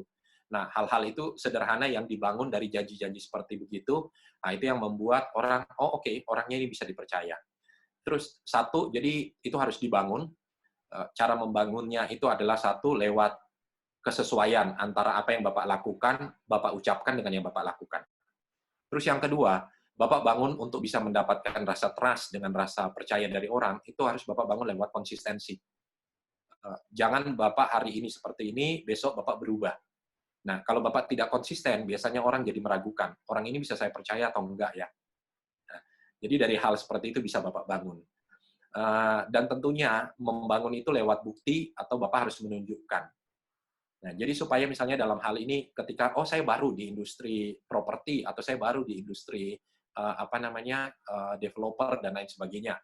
Nah, yang bisa Bapak tunjukkan adalah Bapak bisa cari bukti yang sejenis yang pernah Bapak lakukan di perusahaan sebelumnya. Nah, Bapak bisa menunjukkan hasilnya bahwa misalnya apakah saya marketing terbaik, atau apakah saya sales terbaik, atau apakah saya pernah closing dengan nominal sekian, dengan siapa. Nah, itu hal-hal tersebut itu membantu. Karena orang kan akan menilai. Siapapun Bapak, orang pasti akan menilai lewat track record Bapak. Dan salah satu cara menunjukkan track record Bapak adalah dengan apa yang Bapak lakukan. Kalau Bapak baru di industri ini, ya berarti apa yang Bapak lakukan di industri sebelumnya.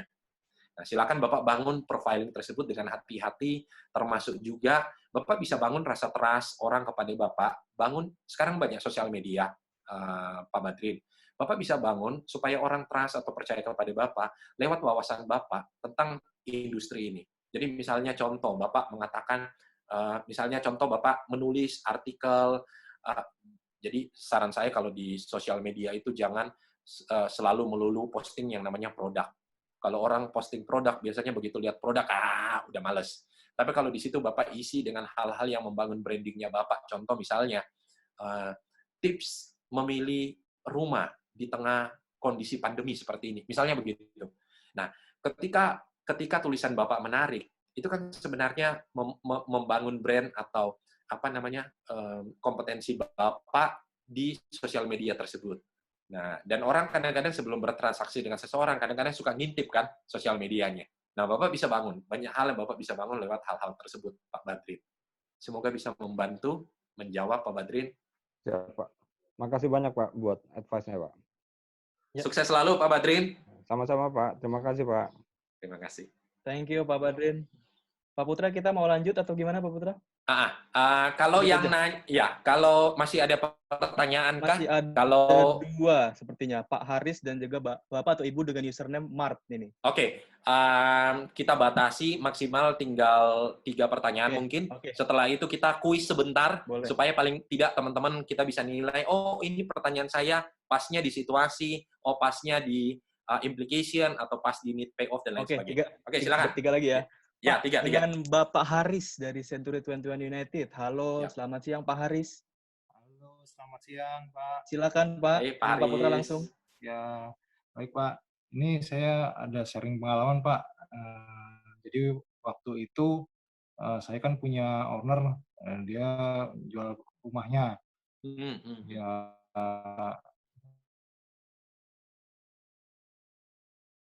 dan sih kemudian kebetulan juga beberapa orang penawar itu ya menawarkan harga dan juga udah showing sekaligus juga malah gitu loh. Dan harganya di bawah harga yang dia buka gitu, harga owner yang buka. Nah, saya kasih tahu begitu seperti itu, dia kayak merasa menolak terus Pak, yang ownernya itu. Nah, kemudian pada suatu saat ya dia nanya, memang pasaran harga di situ berapa sih gitu loh. Kebetulan kan dari lokasi kantor kita kan sangat tahu betul emang harga pasaran situ, yang transaksi daerah situ kan ada datanya. Ya udah saya kasih tahu datanya. Dan rata-rata memang harga yang sesuai dengan penawarnya. Nah, dia tetap menolak Pak. Saya udah kasih saran gitu, saya kasih data gitu, nolak, nggak mau juga. Tapi sisi lain dia neken saya terus supaya, "Mak, gimana dong nih supaya cariin pembeli." Lah saya kan sudah kasih solusi begitu Bu, turunin harganya begini karena harga pasaran. Tapi malah saya dibilang, putranya malah marah-marahin ke saya. "Ini kamu nih neken ibu saya nih," begini. Saya malah digituin Pak. Nah sebenarnya nih ada kesalahan komunikasi dari saya sendiri atau bagaimana Pak ini kalau misalnya kasusnya begini Pak? Bapak merasa, Pak, ya, Bapak yang paling tahu. Kalau Bapak sendiri merasa, apakah Bapak merasa ada Bapak pernah salah omong atau salah ucap, atau Bapak secara relasi kurang baik? Kalau dari Bapak sendiri, apakah Bapak merasakan hal tersebut? Kalau saya sih enggak sih Pak, gitu loh. Ya saya cuma terus ditekan, tapi sisi lain ketika saya kasih datanya begini, malah dia malah marah-marahin saya. Saya dibilang menekan orang tuanya yang jual propertinya. Waduh, kan saya jadi serba salah. Iya.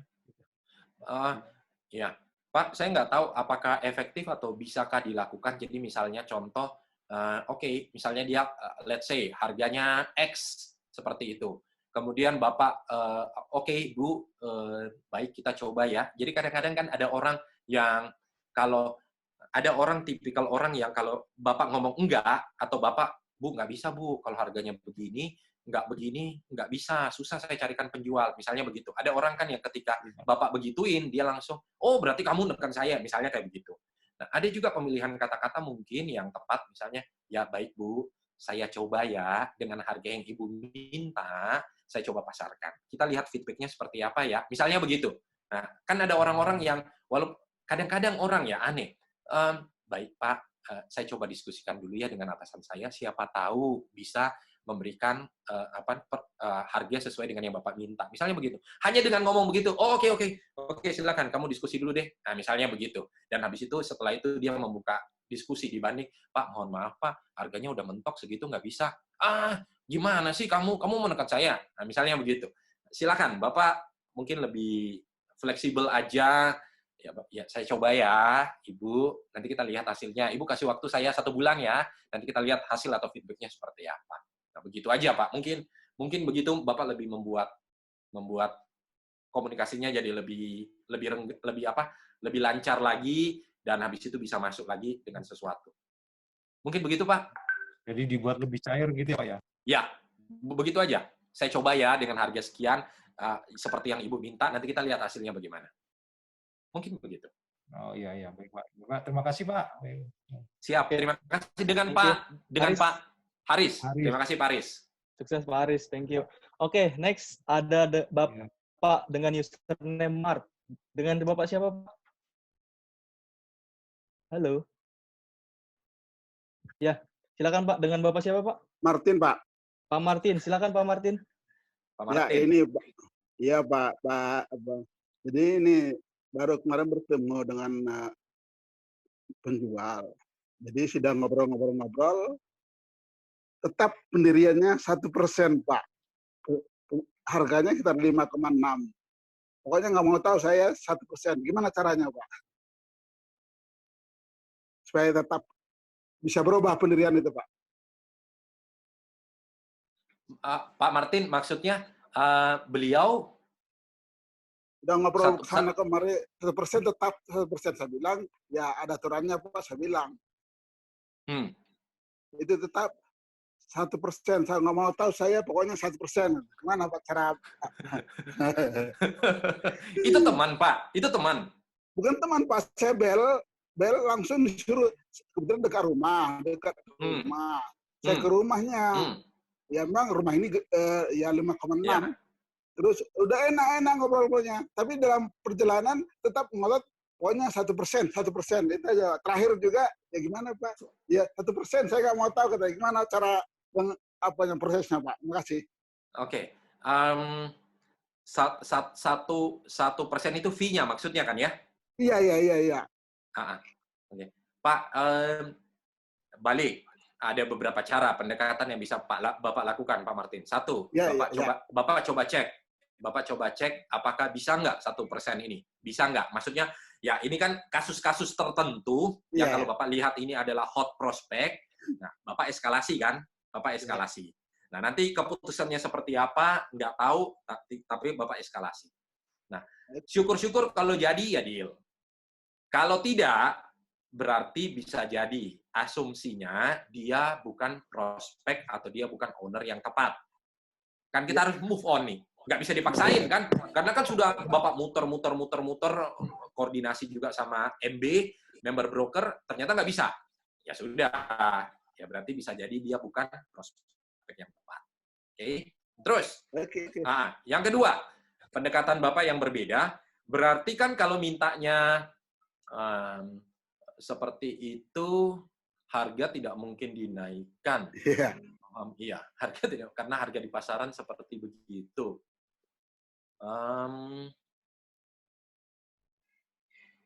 Saya tadi kepikiran ada sesuatu, tapi nanti sambil saya rangkai dulu kata-katanya Pak Martin, kira-kira apakah pas atau enggak. Ya, Bapak eskalasi aja, kalau tidak berarti mungkin dia bukan prospek yang tepat. Terus yang kedua, kira-kira kalau Bapak pakai spin, untuk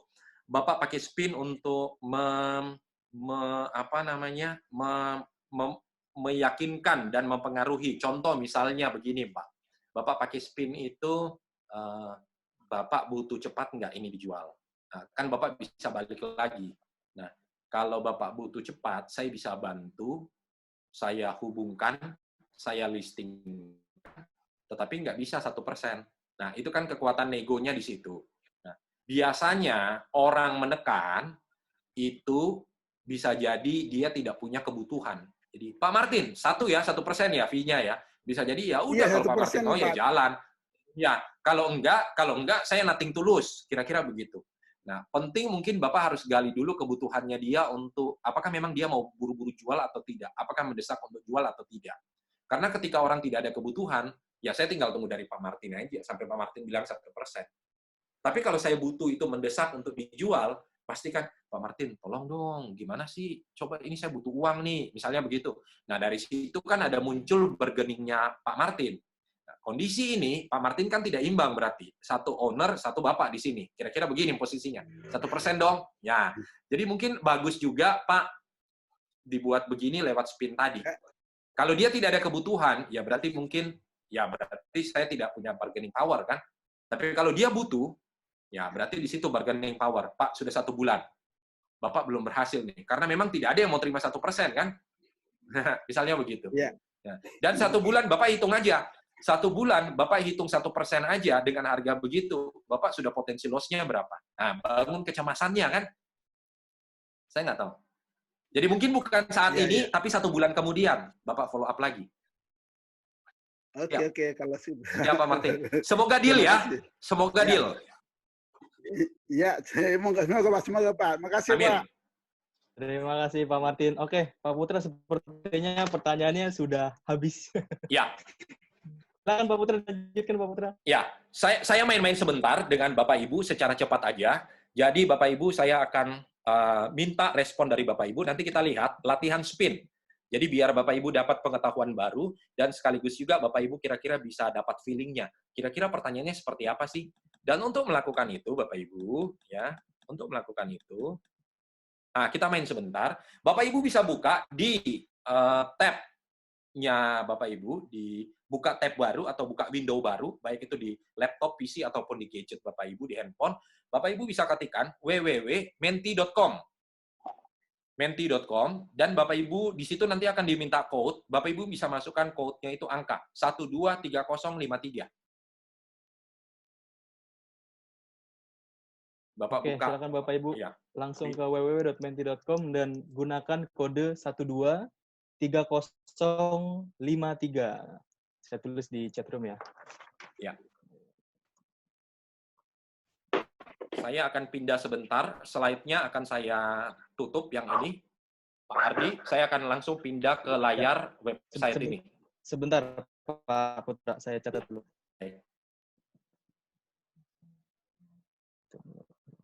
Ya, silakan Pak Putra. Baik.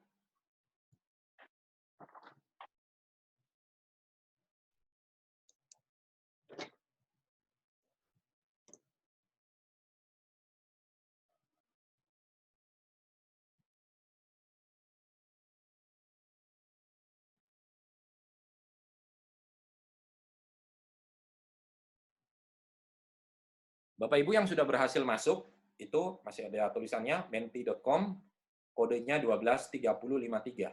Nah, kita latihan sebentar. Ada yang sudah berhasil tuh. Sudah satu orang yang ngisi? Boleh tahu kenapa Ibu pingin beli rumah di daerah Cibubur? Mantap. Ini pertanyaan situasi. Oke, lanjut. Silakan.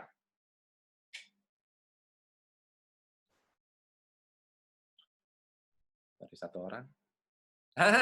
Menarik. Kenapa Bapak atau Ibu ingin menjual rumah ini? Yes. Terus, oke. Dekat ke sekolah itu bukan pertanyaan. Bapak Ibu yang nulis dekat ke sekolah itu bukan pertanyaan. Jadi pertanyaan ya. Boleh tahu alasan Ibu ingin pindah dari sini dan oke, good.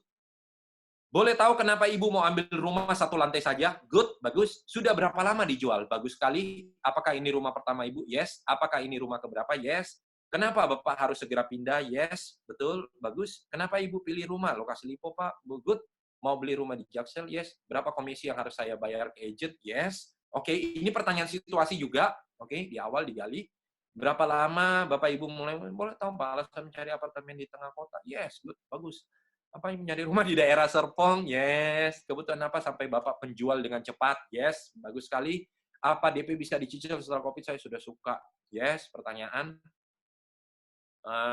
DP bisa dicicil. Ini kayaknya pertanyaannya customer-nya kepada Bapak atau Ibu nih, sepertinya. Ya. Kalau ini saya sudah suka rumah baru ini, pertanyaan situasi itu bisa seperti ini. Apanya yang Bapak Ibu suka? Nah, dari situ Bapak Ibu nanti bisa P-nya apa, I-nya apa, N-nya apa berdasarkan pertanyaan ini. Lingkungan yang bagaimana? Yes, Pak. Good. Mau jual sekarang, rumah idaman Bapak. Oke, yes. Fee-nya dinaikin minimal 3%. Yes. Pertanyaan situasi, good. Kenapa Pak dijual buru-buru? Bapak sudah punya properti lain, good. Berapa budget? Yes. Berapa budgetnya? Jadi saya bisa carikan yang sesuai. Di tengah perkampungan, yes. Mencari luas berapa? Oke, yes. Bapak Ibu, baik. Sudah ya? Yes, terima kasih. Terima kasih pertanyaan situasinya. Bagus-bagus sekali, Bapak Ibu. Sudah 34 yang menjawab. Nggak apa-apa. Saya lanjut ya, Bapak Ibu ya, ke pertanyaan yang kedua. Apakah rumah di daerah tersebut dekat dengan saudara Bapak? Menarik nih. Apakah rumah di daerah tersebut ingin buka usaha di bidang apa? Bagus, yes. Sudah 36. Memilih rumah daerah sini, yes, Bapak Ibu. Oke. Sudah, Bapak Ibu, saya stop ya. Ini pertanyaan-pertanyaan situasi yang bagus sekali untuk mencari tahu, untuk fact finding. Ya, dari sini kita nanti akan bisa masuk ke pertanyaan-pertanyaan berikutnya untuk mempengaruhi customer atau pelanggan kita. Baik, saya lanjut ya. Pertanyaan kedua, Bapak Ibu. Nah, tunggu sebentar. Silakan. Pertanyaan problem, Bapak Ibu. Bapak Ibu tetap di menti.com-nya tadi, harusnya sudah terbuka slide atau layar baru untuk pertanyaan problem ini. Silakan, Bapak Ibu. Ya. Kalau pertanyaan problem apa? Tadi, ketidakpuasan, permasalahan, kesulitan. Kenapa ingin dijual? Ini pertanyaan situasi. Ya, apa betul daerah sini rawan? Itu pertanyaan problem. Ya, masalah dengan lingkungan sekitar, yes. Masalah dengan jarak tempuh, itu pertanyaan problem. Kalau kenapa ingin dijual, itu pertanyaan situasi. Agak jauh dari stasiun komuter lain, yes, pertanyaan problem. Tetap ingin menjual, kenapa ibu tetap ingin menjual ruko yang sudah lama ibu tempati, itu lebih pertanyaan situasi. Apakah rumah ibu banjir? Yes, pertanyaan problem. Daerah tersebut banjir, yes. Apa yang menjadi hambatan bapak ibu? Yes. Itu pertanyaan problem. Rumah sering terkena banjir, yes. Apa ada masalah dengan keluarga sehingga rumah bapak mau dijual? Yes, boleh. Ini lebih ke situasi sebenarnya. Boleh lah ya, antara cross situasi dengan problem, tergantung bapak ibu mau bawa kemana.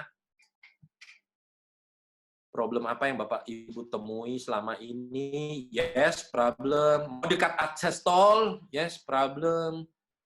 Aman. Bagaimana impact-nya kalau belum laku di 1 bulan ini? Nah, ini bukan problem, tapi ini sudah advance masuk ke implication. Bagaimana dampaknya kalau belum laku di 1 bulan ini? Itu kan menimbulkan kekhawatiran. Yes. Cari rumah dekat university anak bapak. Itu pertanyaan situasi. Kena banjir. Cicilan harga sesuai dengan budget. Bisa situasi. Jarak tempuh, problem.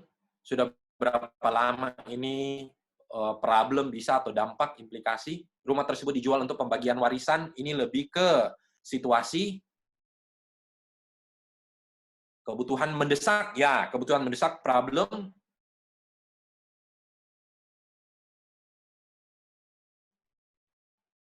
Membuat, ya, kemacetannya parah, ya, bangunan rumah model lama, yes, dibuat pertanyaan aja. Permasalahan, sudah lama dipasang spanduk dijual tapi belum laku. Yes, itu problem. Kenapa ingin cepat dijual? Ini bisa masuk di situasi. Apakah rumah ini menghadap barat sehingga panas dan tusuk sate? Ini problem, Bapak Ibu. Problem. Ya, kan Bapak Ibu kalau nanya ini kan ada nih. Kalau teman-teman kita yang di daerah Sumatera nih, kalau tidak salah nih, kalau tusuk sate justru ya orang Padang kalau nggak salah ya. Kalau tusuk sate justru katanya cari sengaja rumah tusuk sate biar semakin laris usahanya. Yes. Tidak sesuai ekspektasi, good, bagus. Untuk bagi waris, pembeli tidak kontrol, bagaimana? Ya. Ini bisa jadi ya problem, dirongrong terus bagi waris, ya. Yang sudah tua mau ikut, ya ini problem. Yes, oke. Terima kasih Bapak Ibu sudah 3, sudah 41. Yuk, sekarang kita latihan ya, Bapak Ibu ya. Good, good. Lokasi dan perumahan masih sepi sekali. Yes, itu pertanyaan problem. Yuk, sekarang kita masuk, Bapak Ibu, ke pertanyaan ketiga, pertanyaan implikasi.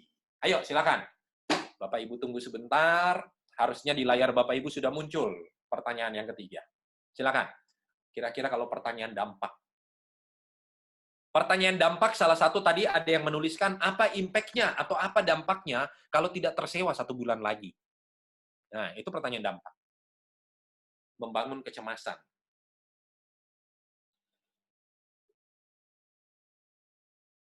Tidak tersewa bulan ini bagaimana? Bagaimana jika ditolak BI checking ya? Berarti ini pertanyaan ini kayaknya ngarahin ke cash, bisa jadi ya. Oke, ya. Tergantung sebenarnya arah pertanyaannya. Ya, jika Bapak tidak beli sekarang, bulan depan harga akan naik. Ini khusus untuk investor, Bapak Ibu. Biasanya kalau orang yang menempati rumah pertama rumah pertamanya ini dia tidak terlalu ngefek buat dia, tapi kalau untuk investor bulan depan harga naik, yes, buat dalam bentuk pertanyaan. Bapak nggak sayang nih Pak, kalau bulan depan harga naik, misalnya kayak gitu. Nanti anak-anak sekolahnya gimana kalau jauh dari, oke, itu pertanyaan dampak.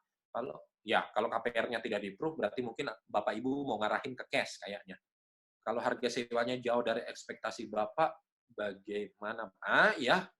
Oke. Kalau harga sewanya jauh dari ekspektasi, ini mungkin ngarahin daripada sewa lebih baik beli saja, bisa jadi. Oke. Ini sepertinya investasi nyangkut. Pertanyaan dampak. Ini saya belum dapat nih. Investasi nyangkut ini mau ngarah kemana nih? Bagaimana kalau harganya masih terlalu tinggi? Ini bisa jadi tergantung, bisa tergantung daripada Bapak beli, mungkin Bapak sewa aja. Dari Bapak sewa, Bapak bisa bayarnya misalnya lebih murah dibanding Bapak harus, sementara kemampuan keuangannya belum cukup. Nanti kalau dijual, apakah anggota keluarga akan bermasalah? Ini kalau dijual, apakah anggota keluarga? Ini kayaknya ke problem. Jadi ini lebih kepada implikasi ini adalah dampaknya kepada si yang bersangkutan, bangun rasa kecemasan, kekhawatiran. Ya. Bagaimana kalau rumah ini sudah terjual, Bapak mau dibantu cari properti lain? Yes, ini pertanyaan manfaat. Ini lebih ke manfaat, bukan ke dampak. Apakah Bapak tidak menyesal? Yes, itu dampak. Bagaimana jika calon buyer? Ya, boleh. Ini jadi kalau ada beberapa ini menawarkan harga lebih rendah, ini untuk mempengaruhi supaya harganya turun. Nah, zaman corona ini susah jual, Pak. Ya, apalagi zaman sekarang susah jual. Mumpung ada yang sudah tertarik, Bapak sesuaikan aja harganya. Kira-kira gitu kan? Bangun ini kekhawatiran. Yes. Waktu yang terbuang percuma. Rumahnya akan semakin rusak dan hancur loh, Pak. Rumahnya lama terjual sendiri, rumahnya rusak dan hancur loh, Pak. Yes. Belum tentu masih ada. Oke, good. Tahun depan kena banjir lebih parah, harga malah lebih turun. Yes, Pak. Harga dikoreksi lagi, bukan kebutuhan. Wah, betul, bagus sekali. Yes. Thank you, Bapak Ibu. Thank you. Ini bagus sekali. Thank you. Bapak Ibu, satu lagi, masih ada pertanyaan yang untuk manfaat. Ya, Bapak Ibu berikan manfaat atau benefit. Nah, untuk itu Bapak Ibu, mending dijual saja mumpung waktunya tepat. Yes, oke. Bapak Ibu sebentar. Bapak Ibu tunggu sebentar ya. Spin. Ini ada satu lagi. Silakan Bapak Ibu, pertanyaan terakhir. Pertanyaan need payoff. Silakan. Kodenya, mohon maaf Bapak Ibu, kodenya mohon maaf, kodenya Bapak Ibu tolong ganti 167796 seperti yang ada di layar. Jadi Bapak Ibu reset aja atau Bapak Ibu refresh dengan ini, Bapak Ibu refresh aja, terus Bapak Ibu masukin code baru 167796.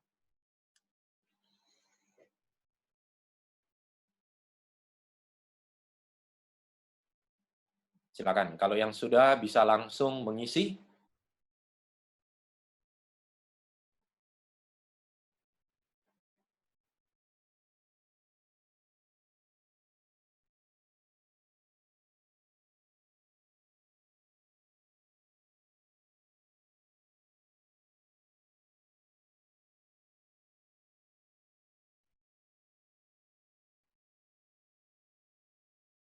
Pertanyaan-pertanyaan yang tadi Bapak Ibu ajukan, pertanyaannya bagus-bagus dan berkualitas Bapak Ibu.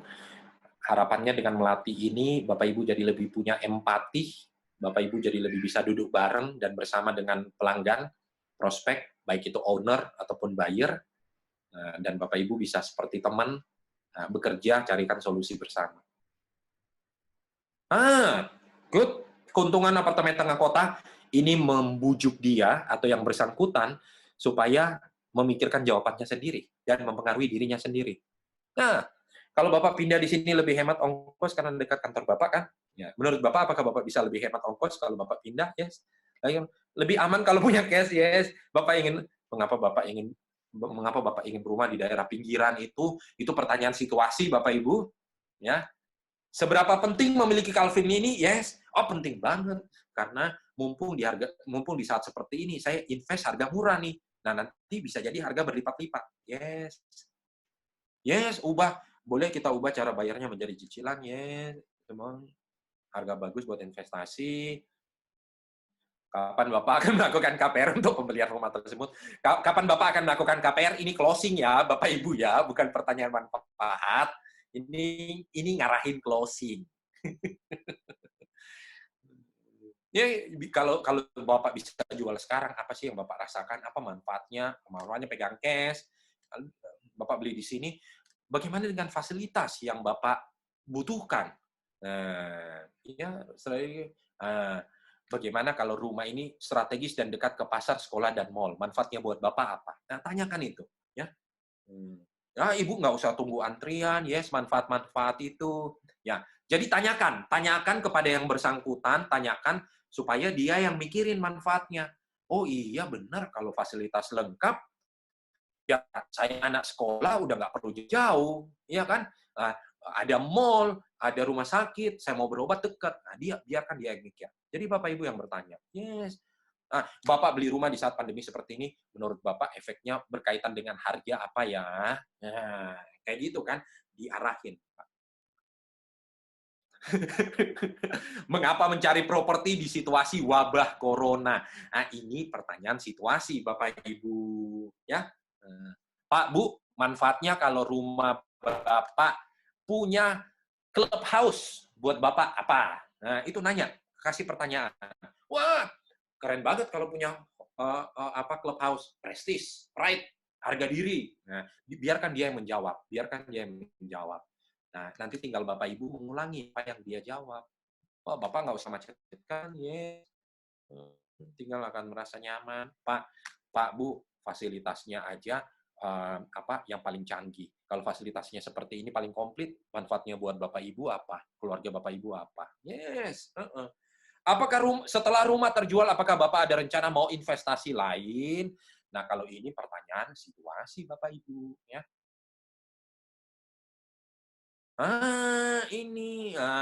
Ini bantu cash flow juga. Yes. Manfaat. Jadi tanya ya. Manfaatnya kalau posisi di main road buat usaha Bapak Ibu apa nih? Biarin dia jawab. Oke? Ya, oke. Jangan kasih pilihan ini ya. Jangan kasih pilihan ini ya Bapak Ibu. Kalau Bapak menjual sekarang kira-kira apa lebih mahal atau murah dari tahun depan? Pak, arahin aja keuntungan kalau jual sekarang. Kalau Bapak memang arahin sekarang, arahin. Pak, manfaatnya kalau Bapak bisa jual di tengah orang sulit beli rumah seperti ini, di tengah buyer yang terbatas. Kalau Bapak bisa jual sekarang, manfaatnya buat Bapak apa sih? Nah, gitu ya. Kenapa Ibu pilih apartemen Mekarta, misalnya, dan apartemen dan lain sebagainya? Itu pertanyaan situasi, Bapak Ibu. Ya, pertanyaan situasi. Oke, ya kira-kira jadi Bapak Ibu dapat gambaran.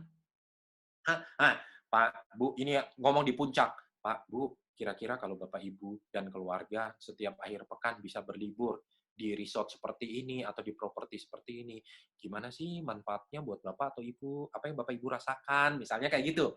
Nah, itu. Jadi buat dalam bentuk pertanyaan. Jadi biar dia, oke, bagus, rumah di puncak, resort di puncak, karena apa? Udara segar, refresh, dan lain sebagainya. Itu ya, Bapak Ibu ya. Baik, terima kasih. Saya kembali kepada Pak Ardi. Ini saya stop screen dulu. Oke, kalau gitu. Sudah. Thank you, Pak Putra. Putra, ada closing statement kah dari Bapak untuk peserta kali ini? Silakan, Pak. Baik. Bapak Ibu, teman-teman semua, terima kasih kehadirannya. Salah satu hal penting yang harus dilakukan di masa pandemi seperti ini adalah terus mengupgrade diri kita semua. Banyak hal-hal baru yang mungkin tidak terpikir ketika kita bekerja dalam rutinitas atau speed yang normal di masa sebelum pandemi. Nah, sekarang saatnya kita upgrade dan tingkatkan skill kita. Misalnya berjualan lewat sosial media, atau melatih keterampilan cara kita berkomunikasi, menjual, membangun relasi, membangun trust dengan buyer, dengan owner, dan lain sebagainya. Jadi teruskan Bapak Ibu, di saat-saat seperti ini bukan berarti kita harus kendor, tapi malah bisa jadi usaha kita harus double. Karena kita sekaligus tetap harus berjualan dan sekaligus tetap upgrade keterampilan-keterampilan baru Bapak Ibu. Jadi terus tetap berusaha Bapak Ibu, semangat selalu, sehat selalu, bahagia selalu. Dan seperti biasa nanti kita tutup seperti ini ya Pak Ardi ya. Oke. Oke, kalau gitu Pak Putra, thank you. Bapak Ibu boleh kita kasih jempol buat Pak Putra penjelasan hari ini. Keren banget. Wah, ini semoga bisa menambah pengetahuan bagi Bapak Ibu lagi dan semoga juga materinya bermanfaat dan dapat diaplikasikan sama Bapak Ibu sekalian. Oke, Pak Putra, sebelum saya kembalikan ke Ibu Johana, mungkin Pak Putra katanya tadi mau yel-yel. Silakan Pak Putra. Oh ya, siap. Sama seperti Bapak Ibu, ritual penutup kita. Ritual penutup kita seperti biasa, Bapak Ibu, saya mengizinkan diri saya untuk sehat dan bahagia. Dan ingat Bapak Ibu, yang namanya sehat dan bahagia tidak datang begitu saja. Harus kita stimulasi. Oke? Siap. 1, 2, 3. Baik. Yang kedua, Bapak Ibu, ulangi ya. Kedua kali. 1, 2, 3. Saya mengizinkan diri saya sehat dan bahagia. Sehat dan bahagia. Sekali yang terakhir, Bapak Ibu, yang terakhir ya. Saya mengizinkan diri saya sehat dan berbahagia. Sehat dan bahagia. Oke, thank you Pak Putra. Sesinya keren banget. Oke, begitu saya kembalikan lagi kepada rekan saya, Ibu Johana. Silakan Bu Johana. Ya, terima kasih Pak Ardi, terima kasih Pak Putra, sukses selalu untuk Bapak dan sehat selalu juga untuk Pak Putra. Baik Bapak Ibu sekalian, hari ini kita menambah lagi strategi kita dalam berjualan, yaitu dengan menggunakan spin metode Bapak Ibu. Dan harapannya Bapak Ibu bisa langsung mempraktekkan agar training ini bisa dirasakan secara langsung dampaknya atau manfaatnya Bapak Ibu sekalian. Dan saya juga mau mengingatkan Bapak Ibu, pada saat Bapak Ibu praktekkan dan Bapak Ibu closing, silakan ceritakan closingnya Bapak Ibu dalam link cerita closing yang nanti akan kita upload juga di Instagram kita di C21 Official. Semoga cerita closing dari Bapak Ibu itu bisa menyemangati dan menginspirasi para marketing kita, Bapak Ibu sekalian. Baik Bapak Ibu, bagi Bapak Ibu juga yang mungkin baru join di pertengahan, gitu ya, Bapak Ibu jangan khawatir karena video ini, Bapak Ibu, video atau Zoom meeting dalam online training session with special guest akan kita upload di YouTube kita, Bapak Ibu sekalian, di C21 Learning, Bapak Ibu. Dan Bapak Ibu, pantau juga terus IG kita di C21 Official karena akan banyak informasi tentang training-training yang akan segera kita adakan minggu depan. Baik Bapak Ibu, tanpa berpanjang lebar lagi, kita akan segera foto bersama dulu seperti biasa sebelum kita berpisah satu dengan yang lain. Dan dengan segala hormat, Ibu Susan boleh minta bantuannya Bu untuk kita foto dan ya Bu, dan boleh Bapak Ibu tangannya semua C seperti ini. Baik, saya serahkan ke Ibu Susan. 1, 2, 3. Oh sebentar, 1, 2, 3. Oke, saya ke halaman 2. 1, 2, 3. Ya, saya ke halaman 3. 1, 2, 3. Saya ke halaman terakhir. 1, 2, 3. Oke. Oke, baik. Terima kasih banyak Ibu Susan. Dan sekali lagi terima kasih banyak Bapak Ibu. Mungkin sebelum kita berpisah, kita yel-yel lagi sekali lagi Bapak Ibu sekalian. Jadi seperti biasa, semangat pagi ya. Century 21 smarter, bolder, faster. Baik. Oke, kita mulai. Semangat pagi. Pagi. Century 21. Bolder, faster. Oke, luar biasa sekali Bapak Ibu, walaupun sedang berpuasa tapi semangatnya dahsyat. Baik, terima kasih Bapak Ibu. Sampai ketemu lagi di training-training berikutnya. Sukses untuk Bapak Ibu. Thank you, Bu Johana. Terima kasih. Siap. Terima kasih Bapak Ibu semua. Sampai ketemu lagi. Bu Johana, kalau trainingnya ada sesi 2 nggak? Satu hari 2 sesi, Bu? Oke, nanti kita terima dulu sarannya ya Pak. Nanti kita akan update informasinya lebih lanjut di grup Pak. Ya, oke. Soalnya paginya selalu... Ya, makasih. Iya.